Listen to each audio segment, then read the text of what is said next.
Today's panel is our fifth and last, Modeling Infrastructure for Decision Making. Previous panels covered aspects of phytosanitary intelligence and biosecurity as a concept, phenological modeling of pests, early warning systems for pests, and spatial distribution of pests and quarantine pests. All these are being transmitted through our YouTube and Facebook channels. And for those who want to ask questions, we will look at all questions at the end of the event. So please go ahead and write them in the chat boxes so that we can ask them to our panelists. Our first panelist is Mr. Roberto Tapia, who will be talking about the Intelligence in Biosecurity platform. Roberto is an agriculture engineer of the University of Chile, Masters of Science from the University of Waterloo, with a diploma on geomatics from the University of Ottawa, Canada. With over 18 years of experience in the public phytosanitary area, he works in the phytosanitary intelligence section of the Agriculture Service for Forestry Protection. He is head of the group in biosecurity and intelligence with professionals from the livestock farming area, border control, agricultural and forestry protection under SAG, and the Office of Zoonosis and Vector Control of the Ministry of Health, and the Center for Mathematic Modeling in the School of Agronomics of the University of Chile. I leave you now with Mr. Roberto Tapia. Go ahead, Roberto, you have the floor. Thank you very much, Natalia. It's a pleasure to be here and now with our last panel on modeling infrastructure. I'm very grateful for all the participation of the different colleagues. And with that, I will start with my presentation, the platform on biosecurity intelligence, stage 1. So first I'll show the different areas we have under phytosanitary intelligence, the development of spatial models, sanitary or health information, and strategic alliances. As the diagram shows, the main work areas are related to different platforms, such as the early warning system for producers and programs. So sorry to interrupt, Roberto. We are not seeing your presentation. You're not sharing your screen? Please go ahead. I'll apologize. ¿Y ahora? Sí, perfecto. Now we see it. Thank you. So as I said, we have 4 areas of work, and these are focused on developing different platforms and systems to support decision-making at different levels. Looking at our different programs for the species we have, like Loesia botrana, or supporting producers' decisions. So we have map server platforms. We also have ArcGIS server platforms. All the working area for models, predictive and distributive models, remote monitoring, on-site determination, expert systems, just to give a few examples. We also have information analysis. There's international analysis, establishment analysis, risk management, early warning systems, and diagnostics expert systems. All of this with cooperation agreements in science and technology with different institutions at local level, also with international cooperation. We have projects underway with Mexico, for example, which has been a very interesting one, as we've had much information through that. There's also one program with New Zealand. We also have national working groups, spatial modeling for biosecurity, for example. And every year there's a project presentation. This is to show some of the networking we have.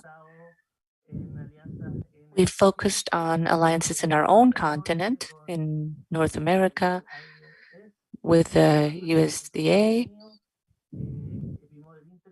the EpiModels interface, also with North Carolina State University. There's an important group of safaris. In Mexico, we have SENACICA, the University of Potosí with LANGIF, which is for geoprocessing and phytosanitary intelligence. We've done a joint international seminar. IICA was supporting us since last year with this series of risk analysis.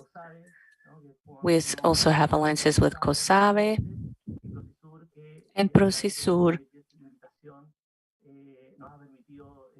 through which we have been able to develop much of what we had been working on. We truly got to consolidate the joint work through PROCISUR with all the different intelligence offices at regional level.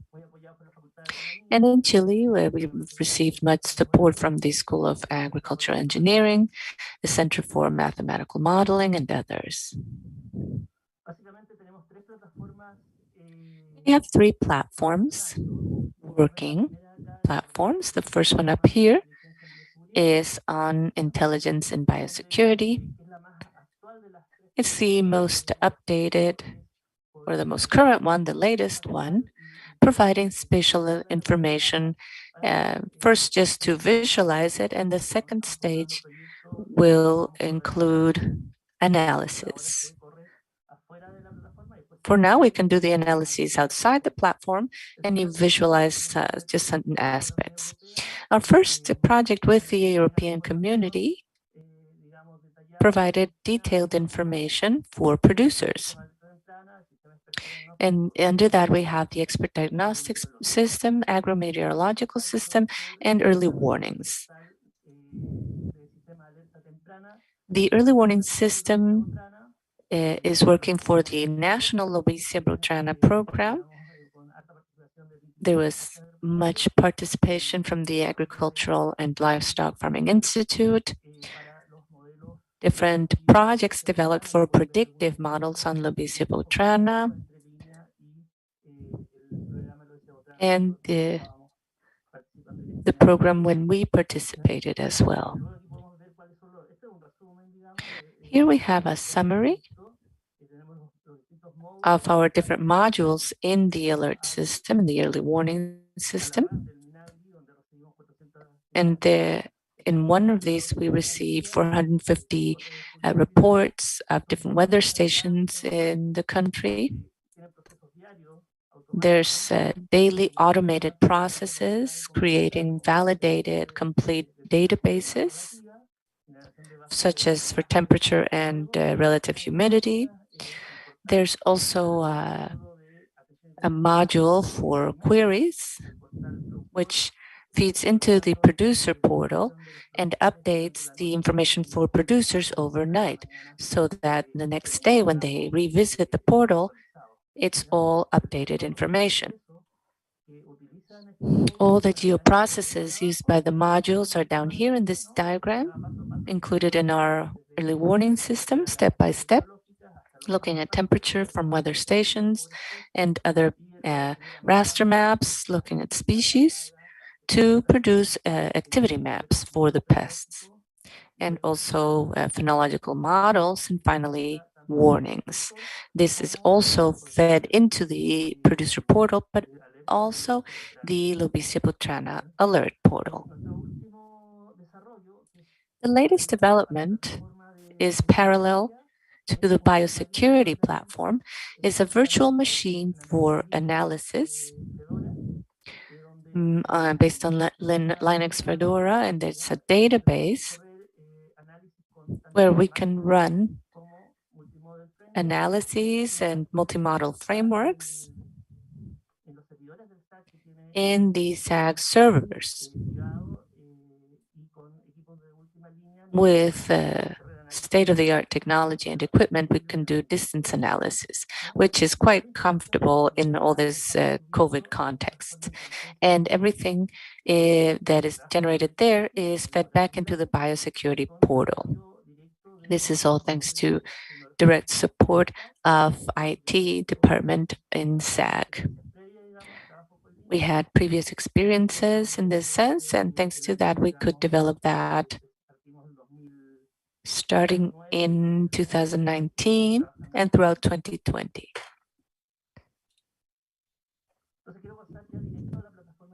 If we go now directly to the biosecurity intelligence platform, this is something that allows loading information automatically or personally on raster and shape models from satellite models through panels and tools to upload shapes and rasters, different layers created in probabilistic analysis of establishment and territorial information.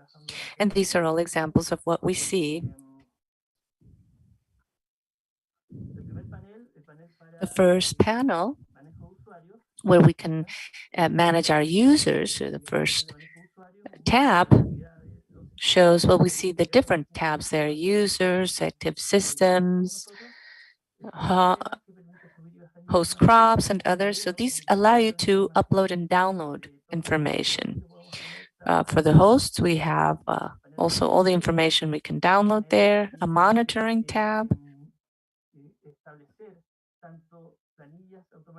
and that helps us have automatic templates and monitoring in the territory, and then the MAPA or Maps interface tab. What's interesting here in our user management tab is that it helps you create working groups. So you can add different information access privileges and create groups according to that. So you would have, for example, a SAG-PROCISUR technical group or a SAG-COSAVE technical group, and you divide it according to the institutions or working groups you have. And for those, you can add specific information and have the different criteria for confidentiality. And when they're more general or international analyses, we can share more information.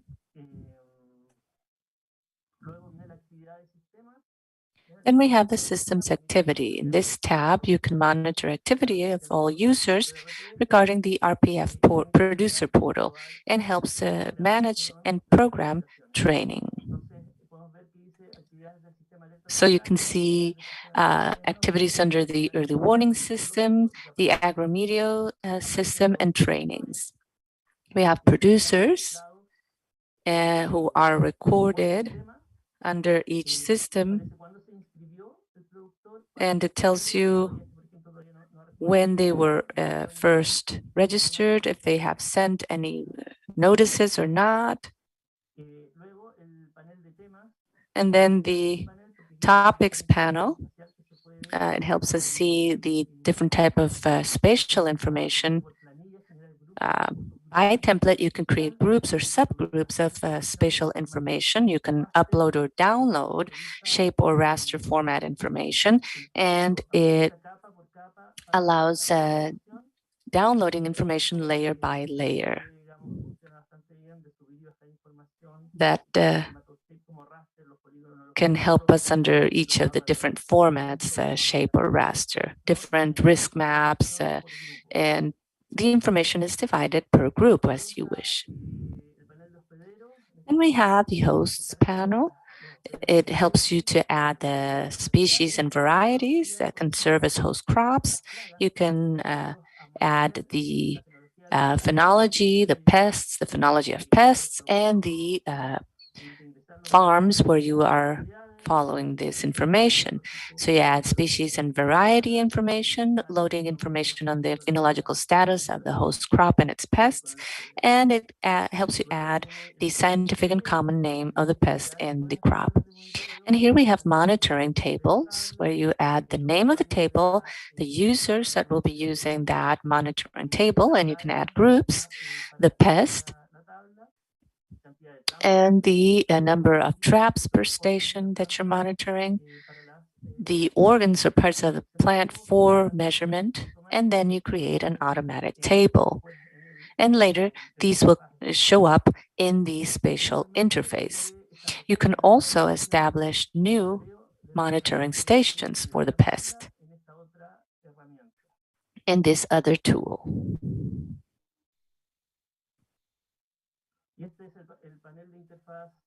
This is the interface panel or tab with the map, and it gives us modeled spatial information captured by the different stations and satellite images. It allows us to visualize information in raster as probability maps or establishment or risk maps, and you can view all the risk-related information that's loaded in the system. In the biosecurity intelligence platform, you see, for example, over here, the thermal maps, temperature maps that are created by modeling the temperature images of the interterra and water systems with the weather station from all the 450 stations we have throughout the country, and the information models from these weather stations.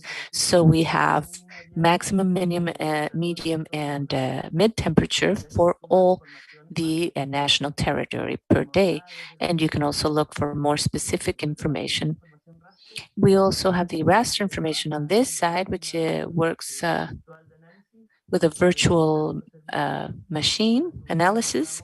And this is done at our servers, and then we download to look at the different levels of modeling. So if we had global or international modeling, for example, we would see the total presence overall. And then you can run that same model for projecting it in the South American continent or just for our country. We've done this under the PROCISUR project and also with cooperation with COSAVE, and we're also adding the Lobesia Botrana program. And first, we do the international analysis, then we give information from Chile and the region when we're looking at it, the whole region. When it's by country, that is up to each country, so they can decide what they wish to, whether or not they wish to send that information. And specifically, our virtual analysis machine in the RPF portal, this is a project that brings together the informations technology area with the Lattice Laboratory and the Center for Mathematical Modeling through the National Laboratory for High Performance Computing. The idea with this is to have computer infrastructure to help us develop spatial modeling tests that will help us run analysis in the short term of CMM. For that, there was a virtual machine created in the Linux environment with several CPUs, 24 nuclei, and 9 terabytes of hard drive to run spatial tests and analysis. This would help evaluate and run analysis packages for pests and diseases, and configuring software and analysis packages to run in parallel. And it would be a connection point with the High Computing Lab and the Center for Mathematical Modeling. Here we can see the virtual machine. The server is here. These are the types of equipment. We have 44 terabytes now, and we're in the process of purchasing the last one to achieve the 55. This is a supercomputer in the High Computing Lab, so that all of us working in the virtual machine can have a specific space for biosecurity so that we may run the analyses we need. For example, the Ministry of Health from their offices and us from our offices, and the same for everyone else. So that's part of the capacity of the supercomputer. They're designed to run parallel processes as they have the great capacity to achieve this. Here we see more details of the virtual machine. Here we have database management. The Maxent is run directly. And in the RStudio server, we have the multi-model and also Lambda's projections.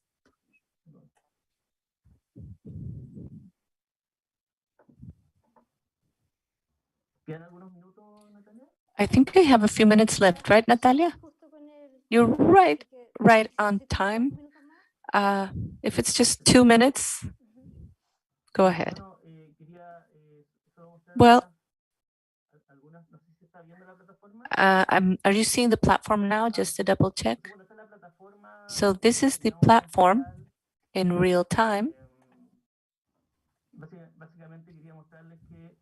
I just wanted to show that we're uploading information from international models or global models. And you see information run with Maxent HLB.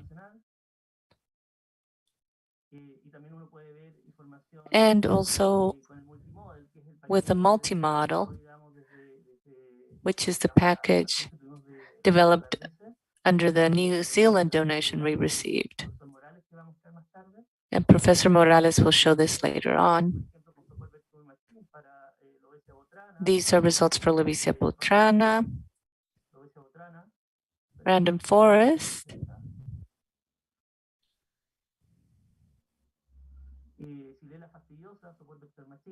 Xylella fastidiosa, Xylella for random forest. So we wanted to run these types of models for a while now, and thanks to the donation by New Zealand, we are doing 10 different algorithms now. And this is neural network analysis and others. HLB with random forest and with other SVM. Then you have Maxent, multi-model, direct results, but then ensemble results. Let me see.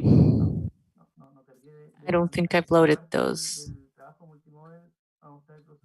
So besides the multi-model work that will be shown by Professor Morales later on, these maps add on all the information of the different algorithms we're showing. The multi-model framework. So I leave you with this picture, with this image. Thank you very much for the different colleagues that will continue presenting today and all those who have participated in previous panels. It's really been a pleasure to share the information with you. Thank you. Thank you very much, Roberto, for your presentation. These 3 platforms that we have are, of course, important tools for pest management that we're using in Chile. So thank you very much for helping us see them. It's all been quite clear, and we'll see if we have more on the question and answer session. For all those following us on our social media, we are broadcasting through YouTube and Facebook channels. So please feel free to ask your questions through chat boxes in the corresponding platforms. We now have the second specialist, Alfredo Junco, who will be talking about the Integrated Regional System on Satellite Information, SILIS. He is a lawyer specializing in public law with a master's in local economic development. Part of his activities include specialists in program and project management with multilateral support and funding.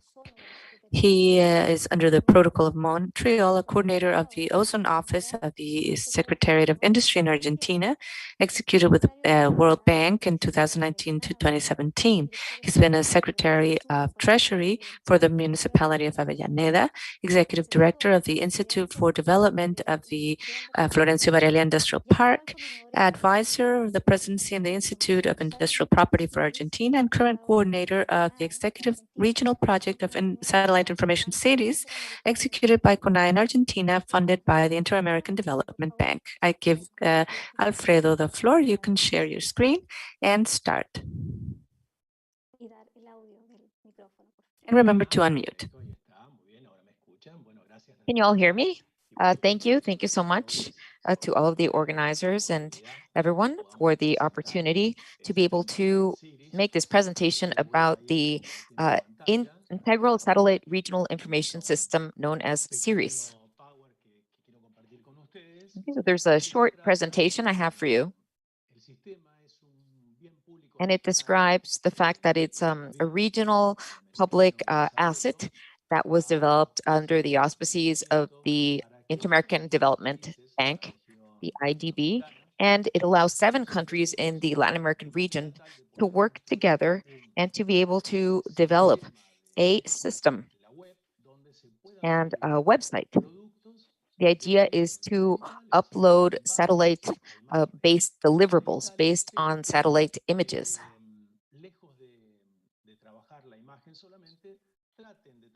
But what the objective is that they transform the image to be able to use the information for economic and social leveraging by experts. So the objective of CIRIS is to develop a regional information system that uses data from satellites to generate products for application in agricultural, forestry, water, emergency, and health sectors. So what's the objective behind that objective? Well, the idea is to, socially monetize the efforts of countries when purchasing satellite images or developing technology to be able to place sensors in space. If not, we're just going to be just left with the image. And the idea is to completely use the image in a more complete manner. So these are the different organizations that are part of the project. They're all from different countries. Argentina includes the Space Activities National Space Activities Commission. Bolivia, the Bolivian Space Agency. In Chile, well, they began participating in 2017. An agency called CEREN, which is the Chile Natural Resources Information Center. In Chile, also the Institute of Agricultural Research, and IGM, which is from Ecuador. It's Military Geographic Institute. AEM, which is the Mexican Space Agency. AEP, the Paraguay Space Agency. Peru's National Research and Development Commission. And FGR, the Giulio Ricaldoni Engineering Foundation, and that is from Uruguay. And it's also an INEA, a research agency also participates from Uruguay. So there's 13 participants. So a democratic system was sought. Democratic, given that the idea is for everyone to be able to access information that is open access information. But since it's open access, it has to be automated. So once we come up with the deliverables, they will be able to periodically update itself without human intervention for economic development. Yes, yet it has to be proactive. It shouldn't be information which just lies there and is not dynamic. The idea is to update the information. For example, we have the NNVE. which allows users to use images. And what we did is take a step further, and made it more proactive. So the user can identify, for example, if they want to know about a plot or an area specifically, or a topic, an agricultural product, well, the system will acknowledge that and save information that is single or that unique, for that user. So the idea is to use those individual searches to be able to provide information relevant for that user. So the system uses a hardware that we explain here. It's a Lenovo brand server with two with two processors, pardon me, and 52 total cores, 128 gigabytes of RAM, and 40 terabytes of disk space. So we're using Movis for regional agro products and Sentinel for monitoring or surveillance products, because the pixel size is 10 meters, and Landsat 5 and 8 for background agricultural data. So regional deliverables, when we or outputs, when we enter the website, we have to know what type of information is going to be delivered. If it's a public stakeholder that is monitoring soil humidity or droughts, and they want more general information rather than parcel plot level information, then we can see here, this is the information that he would like information about, frost, climate information. And then we also have deliverables aimed at farmers. So we can monitor crops, for example, and look at the green historical index of that plot variability and crop harvest follow-up. So the idea is for it to be a precision-based monitoring system. And forestry deliverables as well. So, for example, forest fires, preventing fires. So the deliverables we have are areas that have been fire sites, and areas that are frequently subject to fires, and hot spots, as well as weather data. We also have an environmental map for health that states the risk of the presence of dengue fever during specific points in time. And we also have outputs for water risk, which is still under construction. The idea is to come up with a product or a result that will detect or help forecast floods in plains region or mountain regions. So we're going to show you the system to be able to just explain what it entails.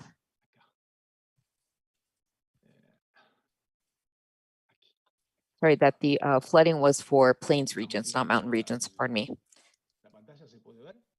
So can you all see the screen? Just making sure if you can see my screen.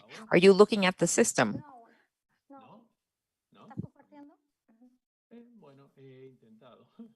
Well, he's trying to share his screen. I'm going to try once again.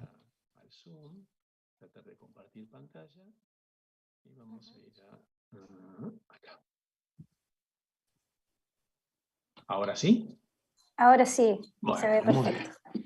Bueno, entonces aquí lo que tenemos es, estoy directamente en el sistema. So here I'm showing you the system live, the SIRIS.org, SIRIS.org. The platform is still undergoing construction. There were just some tweaks that had to be made, so it'll be ready by June of this year. So we're going to enter with my user. So I've loaded different plots. And the system is going to ask us information, our name, last name, and an email. And it's going to tell us which deliverable we're interested in, fire, regional agriculture, or precision agriculture. And then I'm going to load the plots, and then the system will tell me what type of plot would you like, water, health, agricultural, regional agriculture, or fire. And then I chose precision agriculture. So it allows me to upload a file with a HTML extension from my computer, or I can do this directly on a map by just designating the plots.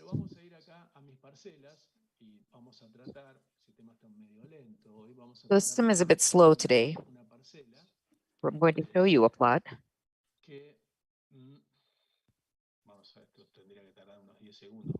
1 second, 10 seconds. The system is researching or looking it up in the database. So what do we see here? Now to the right, it's telling me that there's a variability. So it's a load.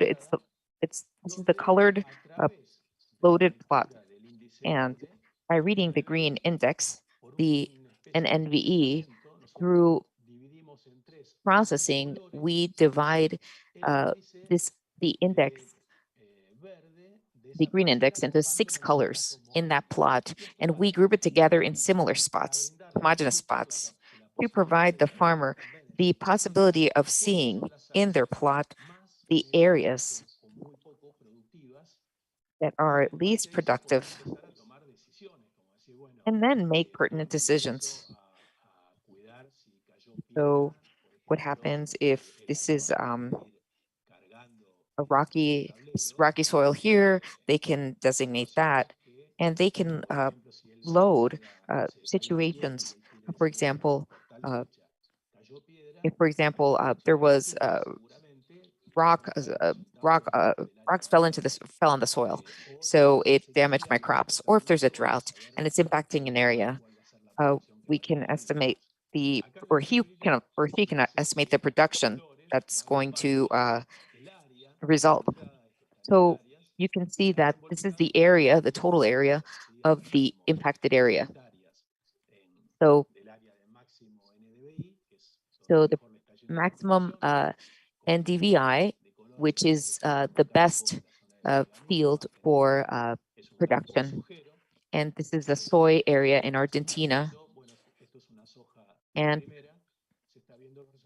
we can see this high, this is a first class soy crops coverage area, and it's in red. And if you go into each of the areas, sorry, red is the worst and green is the best. So it shows you the minimum and maximum NDVI for each sector. So you're going to see the surfer, the NDVI range. And if you want to take a look at variability, you can see, take a look at the current green index, the current one that was detected by the system. And this is the raw NDVI. Or we can take a look at the stats. I said that the system was proactive. So it created a plot on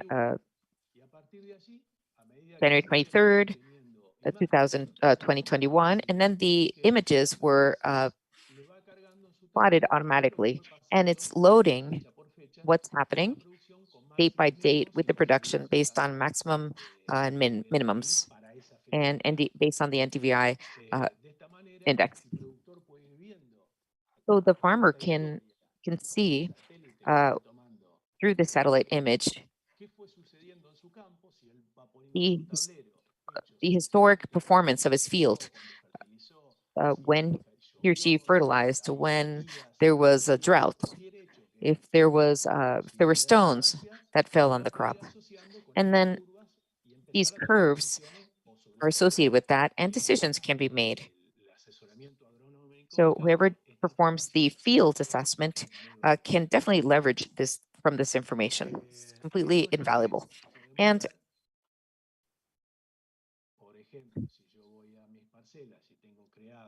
so I'm going to go to a plot, and then let's go to fire. So I'm already in an important area in Paraguay. This is the area.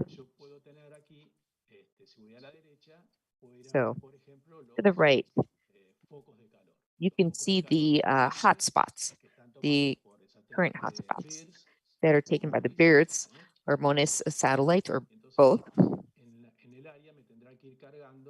So it loads current hotspots for fire zones, possible fire zones. And we look at the current hotspots. They're in red. These are the latest ones. And as the color becomes orange, it means that they're older.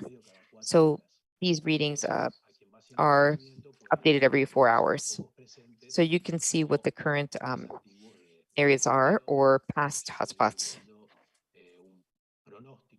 and make a forecast for fires in the region. So based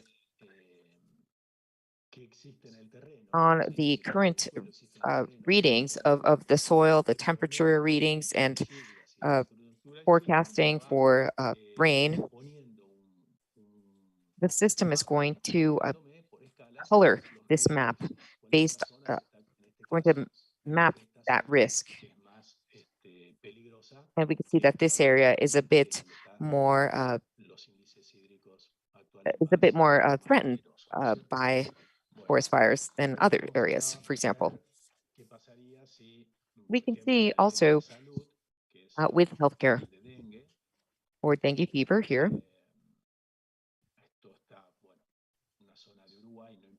So this is in just a random area in Uruguay. Since these are regional deliverables, well, you can see sites that have dengue fever, which are the sites that face the highest and the least risk with regards to the Aedes aegypti mosquito, which is the carrier of dengue fever. So we take a look at the Argentinian Mesopotamia, Misiones, the east of Paraguay, Chile also. We can see the areas that have the highest and lowest prevalence. Red means higher risk than the lighter colors. Here's a scale. And we can also be able to look at complementary information for decision makers. It doesn't necessarily speak about dengue fever, but it refers to the associated risk, for example, with regards to overcrowding. These are the areas that have the highest and lowest scales of overcrowding based on areas. So I'm looking at the darker spots that show the areas of most overcrowding, and healthcare decision makers can say, well, this is where we're going to focus on with regards to our budget and our public health campaigns.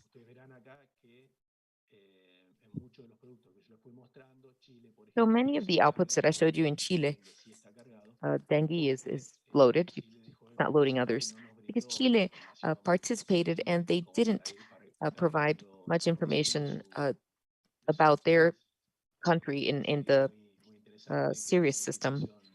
We need Chile to be able to join the system and upload more information. We are definitely missing more information from Chile, so just a caveat. I'm going to stop sharing my screen and just share my presentation. Let me go back to that.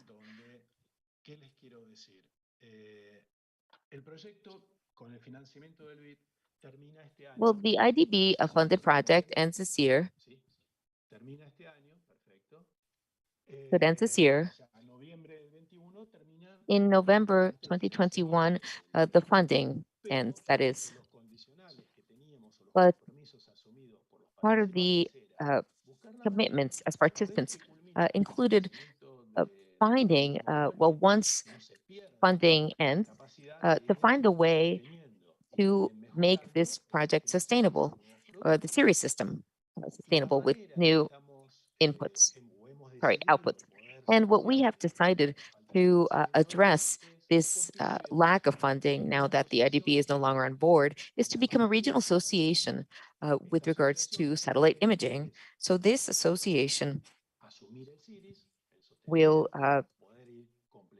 take control of Sirius and be able to provide higher quality products that are more precise and that will serve a broader public. And we even want to go beyond the series as an output. We see that there's a great opportunity, well, that's truly based on the need of working together with other institutions in the region. And this is the lack of enough training and human and technical resources in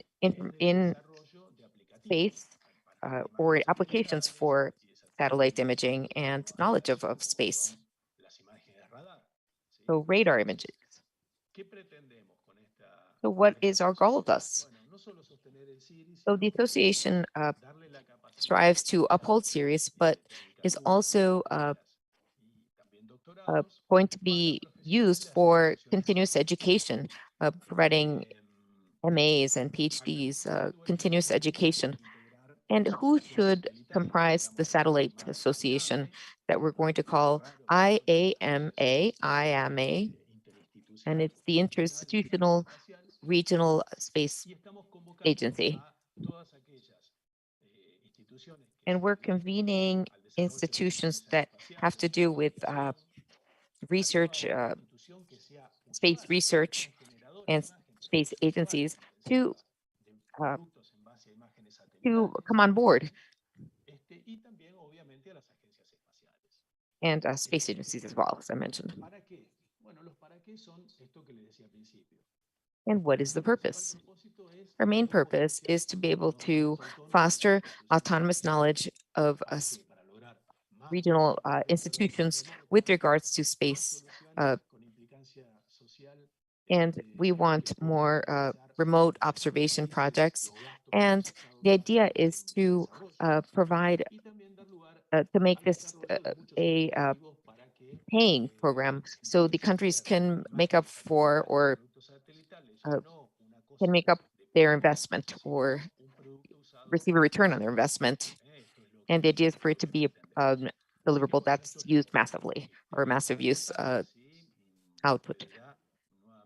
So this is just a little bit, an idea of what our series system does. I hope that you enjoyed my presentation. Thank you. Thank you so much, Alfredo. Thank you for explaining the use of the integrated satellite regional information system. It's truly interesting, and I'm sure that people will have many questions for you. We will be addressing the questions at the end, however. Thanks for your presentation. Our next speaker is going to be Dr. Drew Posney. And Dr. Posney is a researcher at North Carolina State University and a visiting scientist at the U.S. Department of Agriculture's Agricultural Research Service in Florida. She has an extensive background in applied math, programming, and modeling of infectious diseases in human, animal, and plants. Her research has focused on predicting pest and disease spreading, risk mapping, epidemiological modeling, and quantifying the efficacy of managing strategies through optimal control studies, Bayesian networks, and cost-benefit analyses. She's developed many interactive user interfaces to share models, tools, and other projects in a user-friendly manner. So you have the floor, Dr. Posner. Thank you very much for that introduction. Let me get my PowerPoint up. All right. So I also want to thank all the organizers and the other panelists that have joined today and in past. I've really enjoyed listening in on what everybody has been working on. I'm really excited to participate in today's panel about modeling infrastructure for decision making. Today, I want to talk about the EPI models interface, which was developed by the RIDEM team.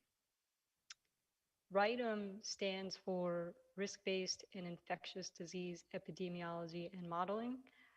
We are based in Fort Pierce, Florida, and our main goal is to support pest and disease management. We do this through a lot of different ways, such as epidemiological studies, risk-based modeling, data analytics, and developing quantitative decision-making tools. To give you a little bit more background about RIDEM, to give you that reference point, our mission emphasizes optimizing disease survey and management programs. Some of the examples of projects that our team works on is to predict pest and disease introduction and spread through different risk-based modeling approaches and simulations. We incorporate expert knowledge and experience into formal statistical frameworks such as Bayesian networks. We also develop a lot of risk-based survey tools to maximize early detection. We have several scientists in our team that conduct various field and greenhouse experiments to address knowledge and research gaps, as well as supporting the data that feeds into our different models. Also, we analyze the effectiveness and economic viability of different pest and disease management programs. So again, just to kind of give you a background, we do a little bit of everything involving optimizing management programs. But for this talk, I want to go over the EPI models interface and that kind of our current modeling infrastructure, some of the challenges that that brings on, but we'll focus on two different platforms. The AG-CROS, which is a USDA affiliated portal, and the EPI models interface, which was built by the RIDEM team. After that overview, we'll go through a few of the tools that we have, and we'll focus on applying them to HLB and ACP. We will start with foreign pest and disease introduction, which uses a risk model to predict initial introductions of exotic pests. Then we'll look to risk mapping and survey efforts, again, bringing in a residential and commercial risk-based HLB model, and we'll look at deployment options and response strategies. And then finally, we'll talk about a few different models where we conduct scenario-based simulations to investigate management programs, detection technologies, and other control measures. So let's start with the current state of things and a few of the challenges when developing these types of modeling platforms. So there is a critical need for these platforms to be in place so that information can be put into practice by growers, regulatories, and other decision makers. But with that, there are several challenges always surrounding data and modeling, whether that's missing data or missing models, the uncertainty about different models. There's always a question of validation. And then there's just time to develop it and maintain a platform that continues to grow. So with EPI models, our major goal was to build a robust and accessible modeling platform for our stakeholders and other decision makers. So the first platform I want to briefly overview is the USDA's AG-CROS platform. And it's a data portal with background information, different data sets and resources for stakeholders and decision makers. It's a USDA ARS public-facing platform and a growing data repository for USDA-funded research. In this platform, we include many different analyses, data, and various presentations for the general audience. The other platform that I'm going to spend most of my talk on is the EpiModels interface. And this is where we host our web-based tools, dashboards, and other reports. In EpiModels interface, we have models that operate at variable, spatial, and temporal scales to improve decision-making. We also have to continuously update the background data and test that data before inserting the next upgrades into our models. Another component with these types of platforms is the interactive features. These are always curated and refined over time so that they are better and easier to use for our different users. Both of these, let me go back one slide. Both of these have links here highlighted in yellow for you guys to investigate whenever. Again, here it is on this side. Okay, so let's look at some of the tools that we have available with a focus on HLB and ACP application. So the first thing is looking at where does the pest or disease come from? So in this case, we want to look at where is HLB most likely to be introduced. For this, we have an early warning system that predicts introductions of pests and pathogens into the US. It's a dynamic risk model. We presented it, Dr. Wakey Lowe and myself presented this in panel 4. So there will be more details and applications in that presentation. But here we're talking about what's available within the EpiModels platform. And we always include with it some summary background information and flowcharts to help convey the main modeling concept for each project to a general user. With that, we always include some additional resources and pests or diseases that our team has directly investigated with that model. So let's take this and apply it to HLB. If we open this introduction risk tool, what you'll be able to see is over in the left-hand corner, we have a small pest and disease database. We include most of the citrus pests being based in Florida. That's one of our research priorities. Here we're selecting sea lass to keep with the HLB example. Users can edit this or add to it to look at any kind of pest that they want to beyond what's in our current database.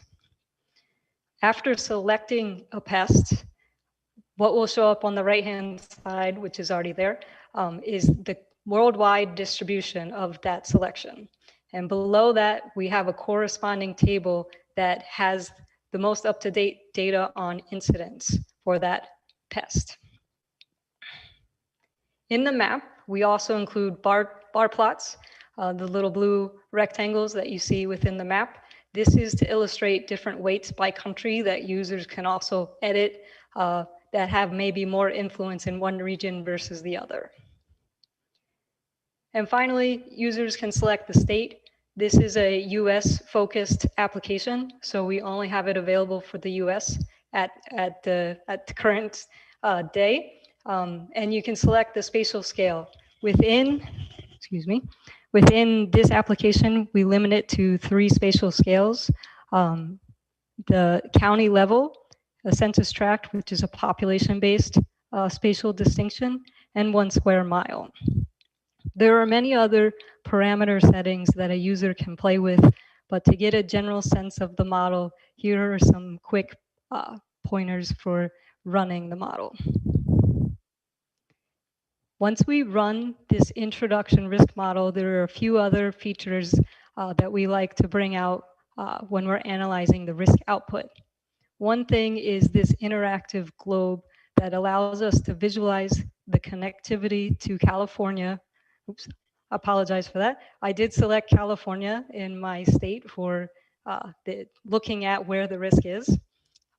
So here we can see arcs coming from South America into California, a few around the world. But what this allows us to do is we can rotate it around. Here's just 2 screenshots to see where that travel and traffic is connecting California to other countries. One other thing to note is that there are bar charts at each country, the centroid of each country, highlighting that amount of travel volume. The highest bar chart that we can see in my 2 quick screenshots is in Mexico, and that's due to that proximity and sharing of the border. There is a much more convenient pathway for introduction when you're within a close proximity to another country that may have that pest. The other output that we get running this risk model is we can look at that 1 square mile grid output. And here we're just highlighting the top 10% highest risk of introduction of HLB in California. With this, we always include a data table so that users can download this output along with the map. The data table is also linked to the map. If you want to investigate a particular grid, we can click on it and the map will zoom into that location, providing a little bit more information about that particular 1 square mile grid. As with all of our tools that are available on our platform, we include different help documentation or reference manuals, such as these frequently asked questions, to really help with the transfer of knowledge and the training that we provide to our different users. This model has been shown or validated in the real world. Here's the example for predicting initial HLB introductions into California, and this is the real risk map output. It was able to identify, or we validated by looking at where the first major findings were for HLB in California, and they actually landed in some of our most high risk 1 square mile grids, as you can see here. Okay, so now that we know the HLB has been introduced into California, we need to start investigating what is the current situation. Again, this could be for any pest or disease, but our main application here will be focused on HLB. So with that, we're going to start looking at risk mapping and different survey strategies. So when we ask about what is the current situation, we have a tool that looks at risk-based survey design. This is for residential and commercial surveys, and Dr. Wakey Low presented this last week in panel 4. If you're interested in more details and background and application about this particular model. So on the left is a box of information that we provide with our platform that again gives that general idea and concept for what this model or this tool will provide to the decision maker and end user. We again have additional background material and links to our USDA AgCROS website to again just connect everything together since we're using 2 different platforms currently. We have a dashboard for this particular risk-based survey design, and what it'll do is you'll be able to investigate all of the risk factors that actually make up the risk-based survey model. In the top left corner is the introduction risk map, so it includes the model in the previous section that we just talked about, but it also includes various other key risk factors for HLB survey in this example. The dashboard allows users to look at it and at the factors and how they change through time in different areas. Another key part of the dashboard is to really dive into individual risk factors and look and analyze the predictive power of that particular factor. In this example, I'm using the introduction risk factor, which is the map in the background. But after introductions are made and secondary spread starts to take over, this is not as an effective risk factor through time. It's important in the early years when there's no HLB, but as the secondary spread takes over, you can see, in this lower left graphic that the green starts to drop off. It's a quick and easy way to analyze this graphic in my limited amount of time. Okay, There's more to it. So one of the other key features for this particular dashboard is actually deploying a risk-based survey. For this example, we'll look at the residential HLB survey in California. Excuse me. We can interact directly with the map by selecting different counties or regions. And here I've made a selection of these 4 counties in the Central Valley of California. And upon making that selection, we can zoom into those 4 areas and visualize the 1 square mile risk map on the right here. Once we've made this selection, we can also update the settings with what is our current manpower or resources to actually conduct a survey in this area. We then have an algorithm that runs in the background, and what you'll see on the left-hand side is a single survey design with the selected grids for survey highlighted in blue.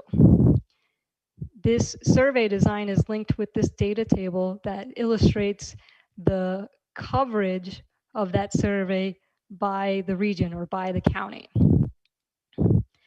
This is just one design for deployment, and the algorithm runs many simulations in the background, which generates this grayed out histogram here. This allows us to see how does this one design fit into a grand scheme of deploying survey in this region, and whether or not it's actually feasible. So if this blue dashed line, it is related to this single design here on the left, and it does fall into our green zone, which means it is feasible with the current resources that we put in on the previous page. This red line kind of highlights where we would run out of resources and can't actually complete that survey. So that's one example of just conducting a single survey based on risk. We can also run multiple survey cycles. So in this case, you may be sending out surveyors 3 different times within a year. And so you want to be able to identify right away what's going to happen in each individual survey. So these are highlighted in a few different colors, and you can also investigate the risk associated with each grid that's selected by survey cycle. And finally, for this one, we do link it with Google Earth and other GIS technologies. And this way, it's easier for direct implementation by the regulatory agencies and surveyors in the field. Okay, so that's how we address kind of what's going on currently. We also need to look to the future and see how does the situation change and how might we best mitigate pest or disease pressure. And we do this through different modeling techniques and investigating management strategies. Okay, so our first modeling framework is an agent-based model. It incorporates epidemiology with different management programs. In this way, it's a highly flexible and dynamic tool, and it operates on real-world citrus landscapes. Here is a small area, I believe it's about 25 square miles in Ventura, California, where commercial citrus is highlighted in orange and residential citrus is in green. There are a variety of control strategies or measures we can implement into a model like this. So some of the types of questions we can answer using this model. Again, here's another illustration of a large-scale landscape. And you can really see the citrus farms or citrus groves in this area. But we can investigate how ACP or HLB spreads in different landscapes.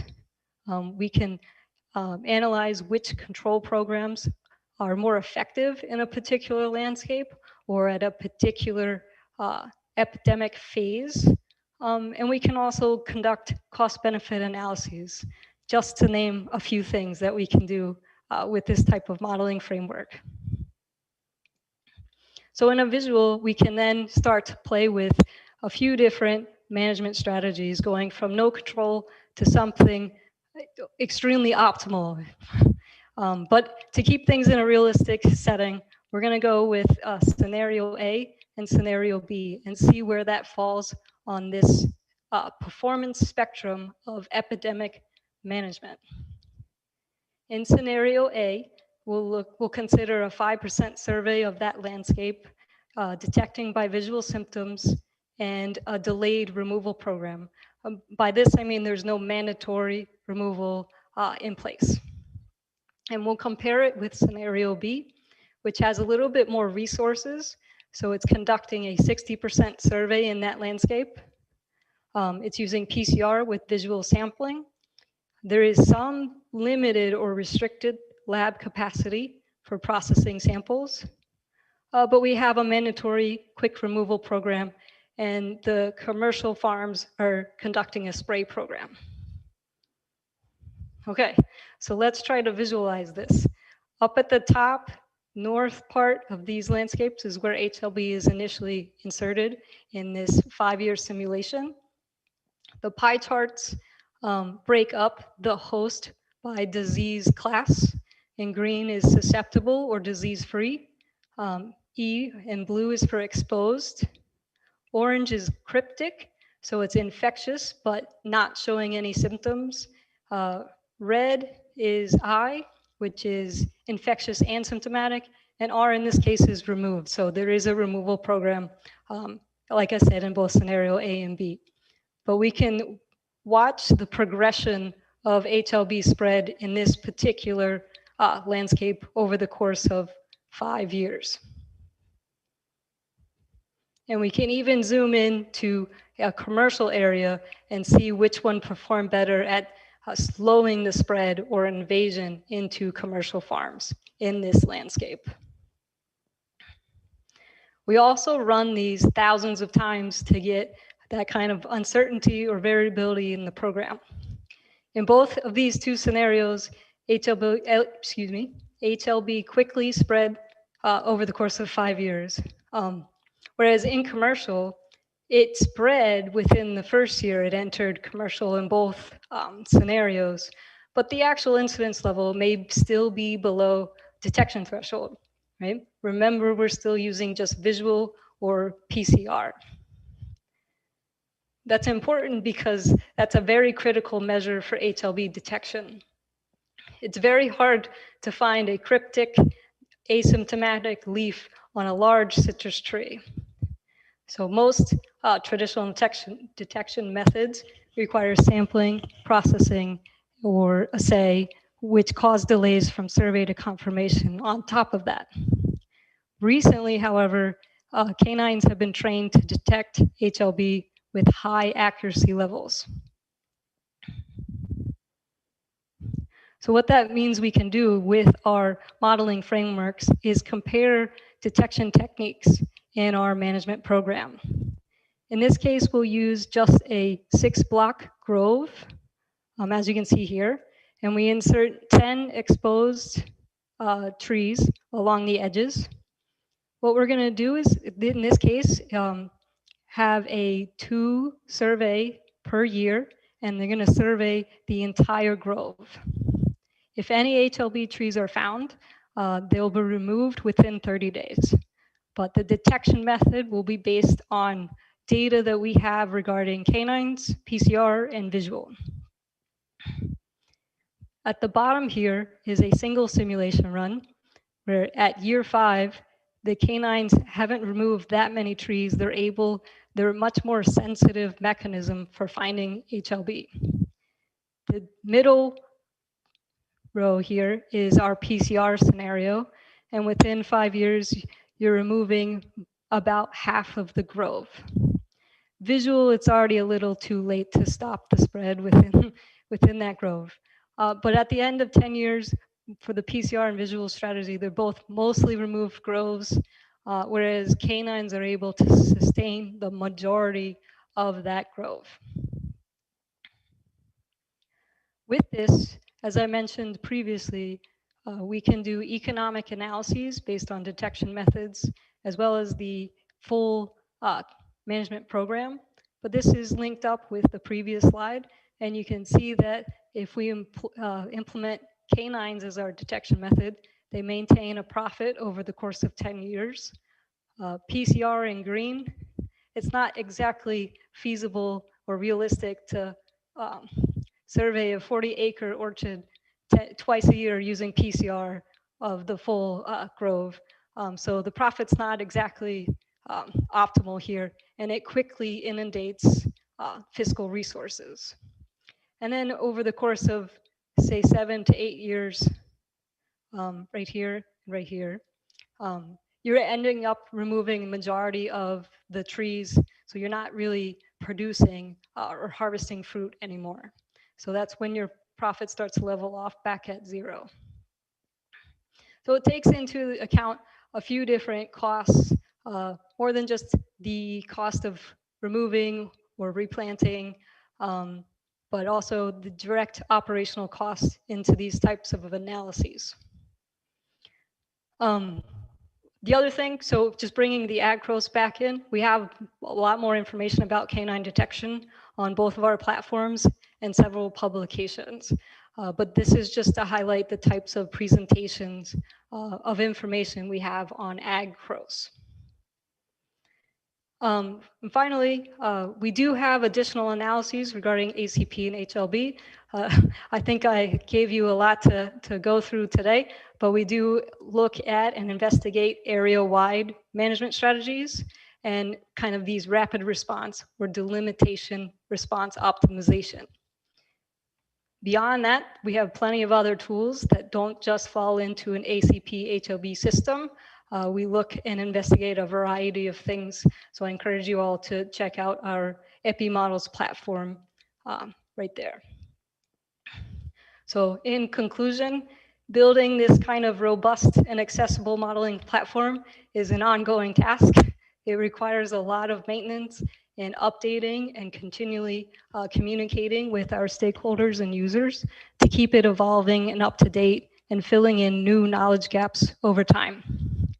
And keeping everything transparent and accessible to people beyond our just normal or primary users, but increasing that engagement and participation is a critical thing that we need to do continuously with our platforms.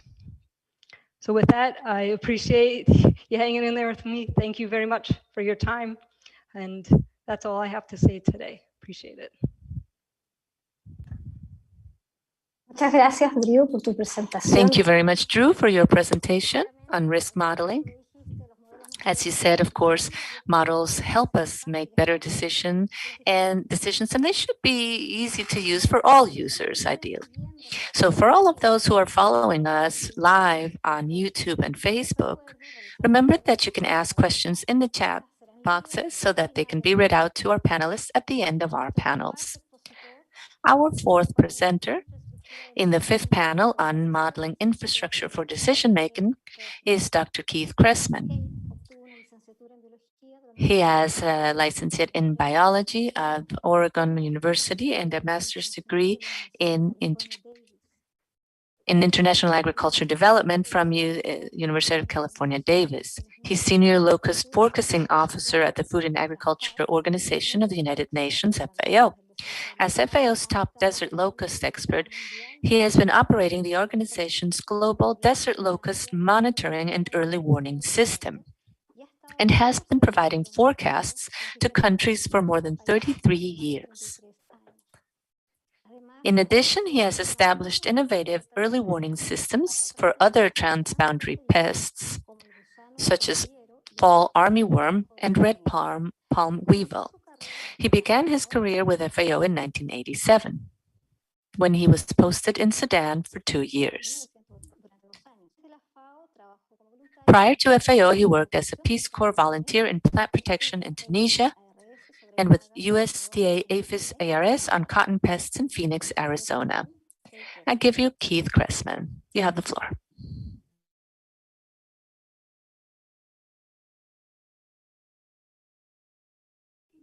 Thank you very much for that wonderful introduction, and I'm really pleased to be here with you this evening or this afternoon, wherever you may be. First of all, I think we've seen some amazing models and some systems from the previous presenters, and I don't think I could even start to compete with that. But I would like to maybe give you a little bit different perspective here on the use of models and what models can do and what they can't do, or perhaps their limitations.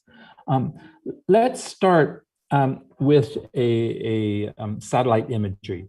So this is an image here. It's a rainfall estimation that is derived from satellite.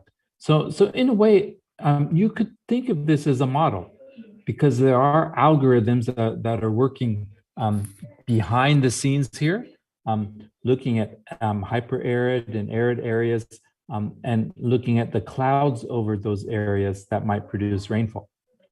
So this isn't, in a way, it's a model. In fact, it's a satellite image, but it's an estimation of rainfall that is derived from a model.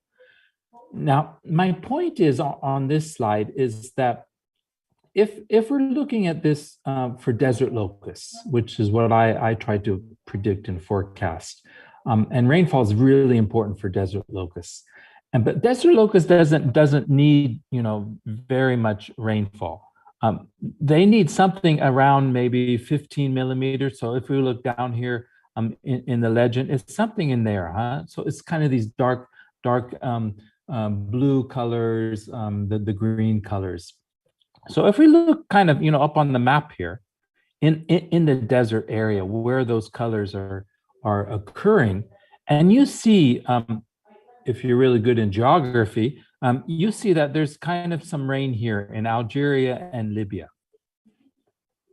And you say, hey, perfect, that's where desert locusts might be. They might be breeding, they might be making swarms, they might be requiring control operations. So based on the satellite imagery, based on this model, we'll deploy and send our teams there.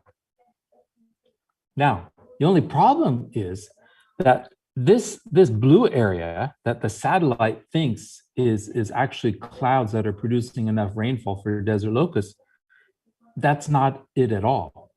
In fact, these are high-level clouds that are cold enough to fool the model that is going to produce rainfall.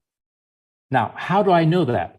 Well, because I know it because I'm looking at the shape of that cloud, and you can see it's from a southwest to a northeast direction. Okay, you can see that, huh? It's very different than clouds further south here in West Africa, or clouds over here in the Indian Ocean or somewhere, huh? It's a different shape. So the point is that while models are really good, you have to use them with a touch of intelligence and a touch of experience if you're going to use them responsibly and not make a mess. Let me show you a different example. So this is, again, looking at using satellites to estimate where in the desert it might be green, where there's green vegetation after those rains that I just showed you.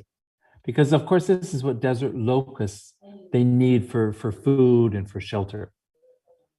So here we have an image that has different colors, actually 4 different colors. And so you can see down here, and again, this is Kuwait here. So if you look down in south of Kuwait, we see Saudi Arabia, some red. We see some red here. We see some red here in Iraq, Kuwait, and Saudi Arabia. Now that red means that the vegetation has just become green in the last 10 days. So before that, it was dry, okay? And similarly, if we look at the other colors that are here in the image, the orange, it's and then the yellow, and then the green, that means vegetation in those areas has become green in the last 20, 30, and 40 days before this image, respectively. So that looks really good. Now, if you're a locust director, and you say, okay, where should I send my teams in the desert to look for desert locusts?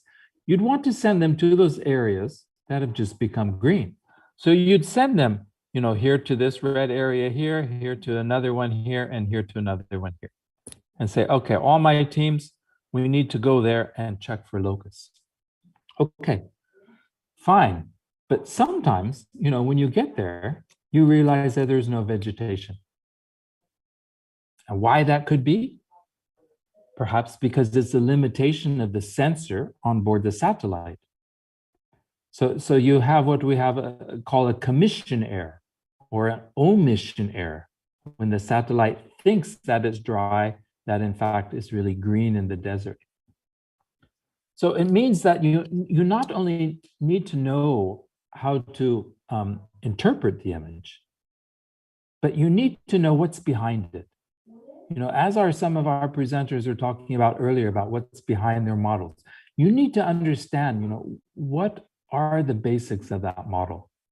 So in this case, when we're looking at satellites, we're looking at sensors, we're looking at NDVI, we're looking at EVI, we're looking at other, algorithms that are applied to those sensors.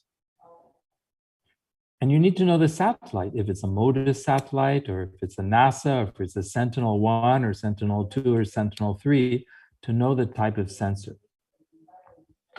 So with this knowledge of the hardware, so of the satellite in this case, and then of the underlying model, you can better interpret and more reliably interpret that image. And that's important because you want precise interpretation. Otherwise, you will make a kind of a mess when you're making decisions. Okay, let's take a look at another model that I use. So this is what we call a trajectory model. And this is an online model. It's by NOAA, which is in the US, the National Oceanographic and Atmospheric Agency.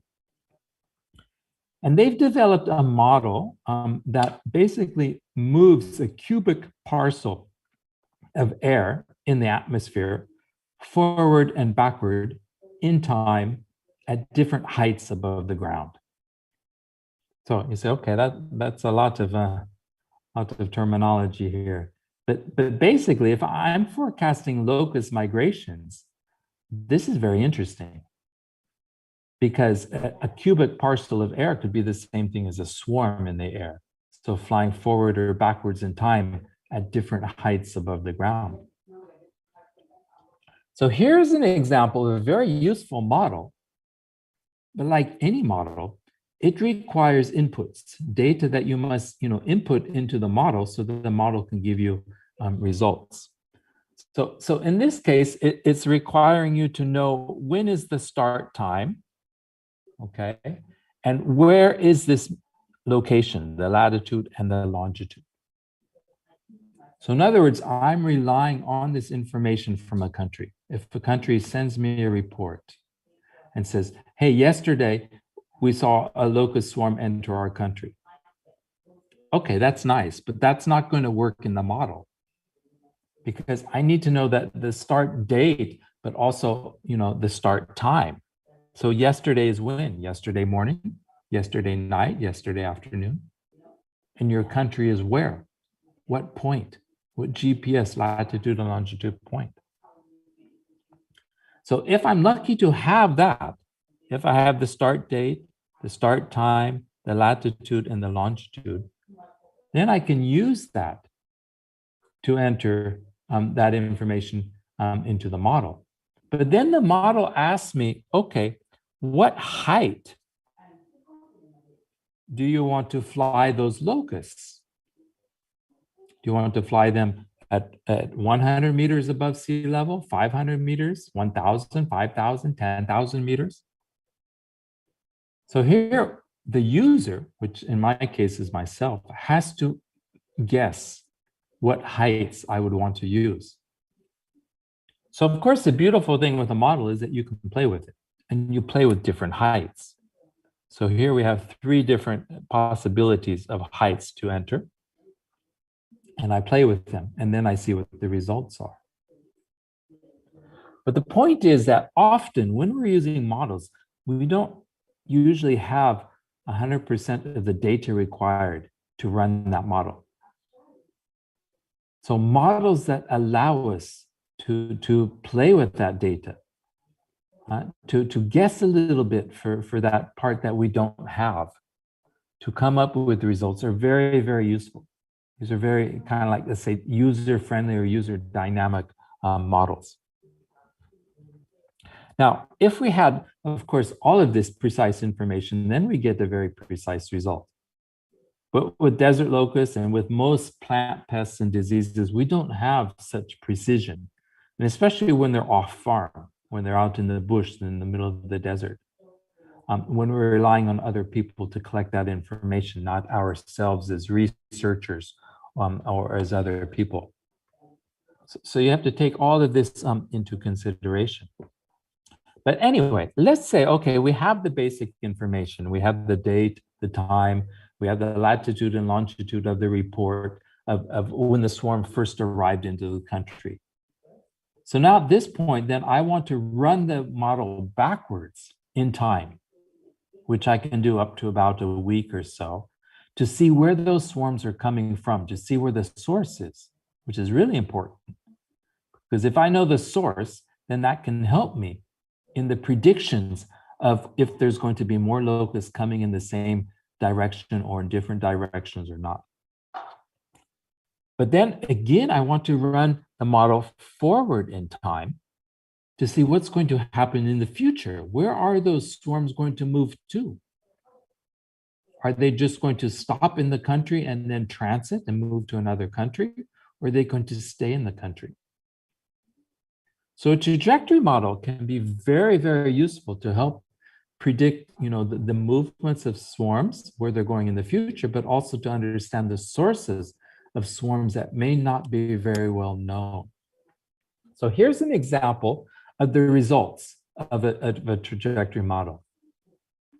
And a trajectory model, remember, is just a single line. It's a straight line from A to B. That's what a trajectory model is. We'll come to a different model in a minute. So you can see these lines. These are the results of the trajectory model in different colors, corresponding to the different days. So each day has its own color. And so here you can see I have a source population up here in Saudi Arabia. Okay, and these are hopper bands. So these are locusts that are in the nymphal stage. They're not ready to fly, but they're going to be ready to fly in a day or two or in a few days. So then I run the model to estimate when they're able to fly, what direction they will go. And I know they will fly because it's drying out. The vegetation is drying in the desert now. So as soon as they become adults, they'll want to move. So my job is to figure out where they're going to move. So I use the model to help me. And here the model is clearly saying that they're going to move in a southwest direction. So from the northeast to the southwest. And you can see it's going to move down into the kind of the southwestern part of Saudi Arabia.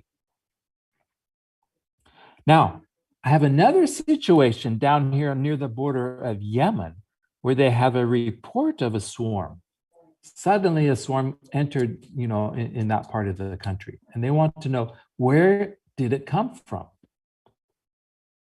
Now, in this case, you can see it did not come from this group up here in northeastern Saudi Arabia near the Persian Gulf, but in fact, it came from a different country. It came from Yemen. It came from Yemen to the southeast, and it moved to the northwest. So here the point is, I'm using models. You can use models in different ways to test your hypothesis, okay?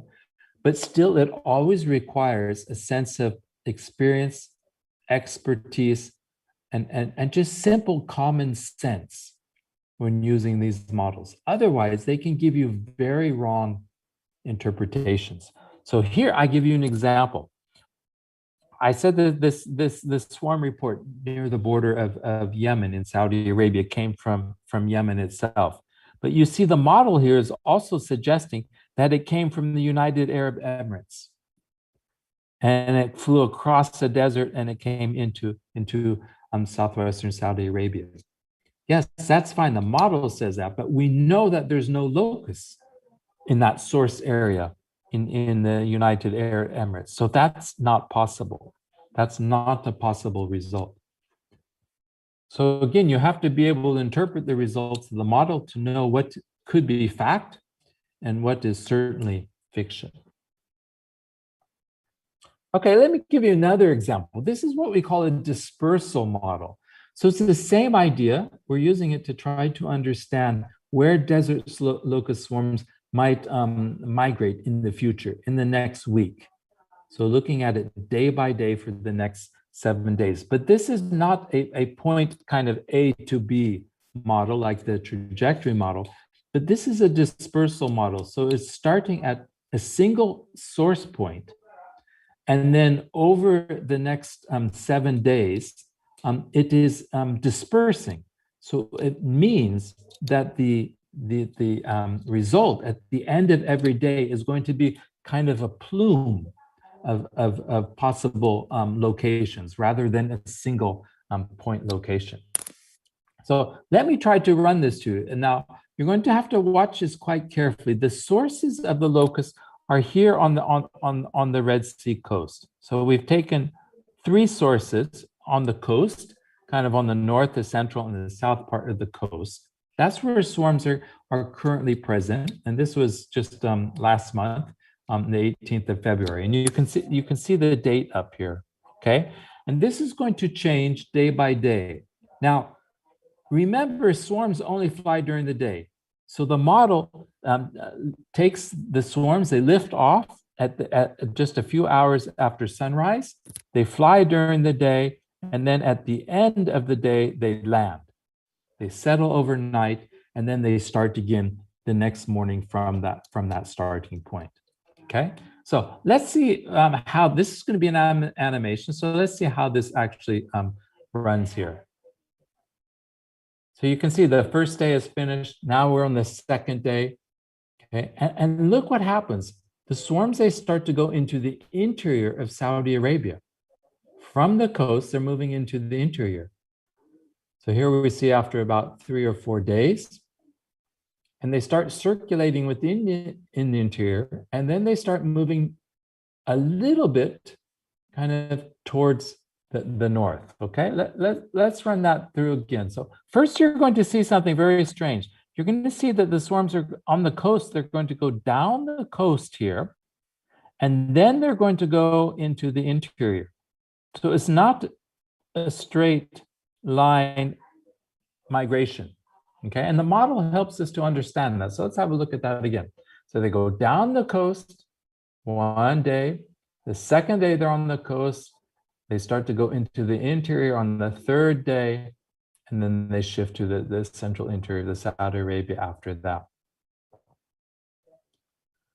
So you see, this is a very different type of model. It's a dispersal model. It's much, much more complicated than the trajectory model. The dispersal model comes from the name model that's run by the UK Met Office in England.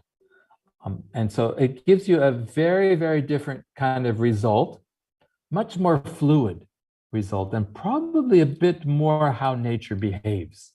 Because we know locust swarms don't really migrate in straight lines and single lines. They do tend to disperse. So this helps us to understand that.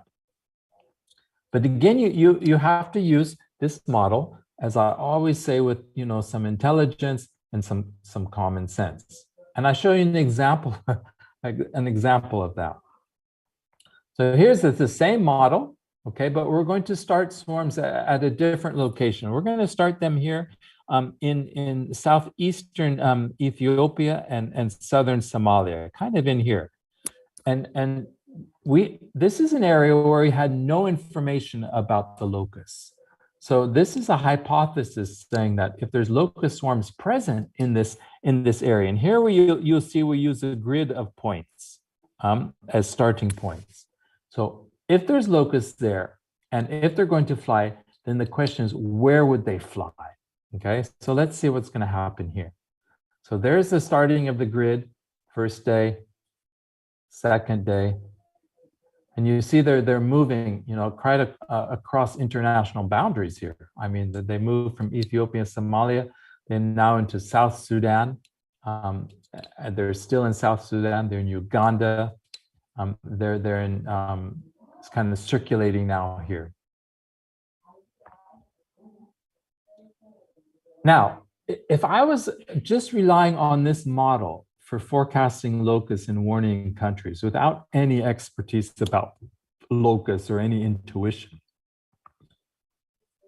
I think I would say, okay, listen, the swarms are going from Ethiopia here to Kenya and South Sudan and Uganda,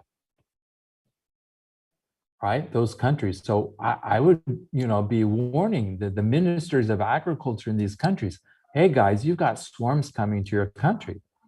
And based on that warning, they might mobilize even the military, to go out and chase those swarms and control them. But in fact, that would never happen. Those swarms would never move to these countries. What would really happen is this. They would move from the source and they would go probably 1 day or 2 days, and that's it. Because at that point, they would have found good conditions, ecological conditions in that area for them to settle, and they wouldn't have the need to migrate it any longer. Because remember, a desert locust, when it migrates, it's migrating in response to the habitat. So if the environment is dry, it's getting out of there. It's looking for greener areas. But once it finds a green area, no need to migrate any further. It's kind of like when we're all hungry and we want to go out to eat. We stop at the first restaurant, don't we? And we eat. We don't continue migrating to further restaurants to eat our dinner. So it's the same with locusts. So here in this case, you would need to have the experience and the expertise and the knowledge to know that you need to stop this model after day 2 and not let it run and continue, beyond into other countries, which then would give you a false result. And you would be warning ministers of locust swarms that they'll never come. So you imagine you probably won't have a job the next day, in fact. So again, models can look beautiful. This is, I think the dispersal model looks almost like art. But you can be mesmerized by its beauty, just like satellite imagery, but it may give you a very, very wrong picture. Okay, let me go to something much more boring there. This is a model. This is called a breeding model, and it's simply a spreadsheet. And it's simply working on temperature and using static development rates in terms of days of when a locust is copulating or laying its eggs. So here, laying eggs, when those eggs will hatch, and then when those eggs will fledge, when those hoppers will fledge and become adults. And so this is just based on scientifically proven durations of how long eggs take to hatch and how long it takes of the different instars to develop before they fledge and become an adult. And in fact, this model is running under 2 scenarios: a normal temperature and what we call a high temperature. So high temperature is the middle of the summertime, at least in the northern hemisphere, and then the normal temperatures are in the winter and the spring periods. So very, very simple model, and you just can use a spreadsheet and a calculator. And if you work in locust for more than a couple of years, you can end up doing this completely in your head. You don't even need this. But it's an example of a model. And as this session is talking about models, it's worth, to present that, models can be very complex, like that dispersal model I showed you, but also very simple, like a spreadsheet model, not much behind it. And we have to kind of remember that when we're using models, because it's not the design of the model or the model itself, but it's the results that are important. and its interpretation of the results, the understanding of the results, so that those results can be turned into decisions, be turned into actions.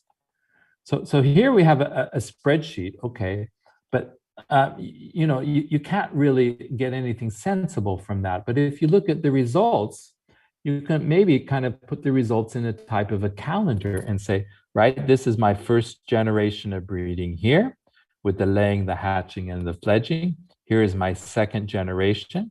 So you can see my first generation finished around here, around September of 2019.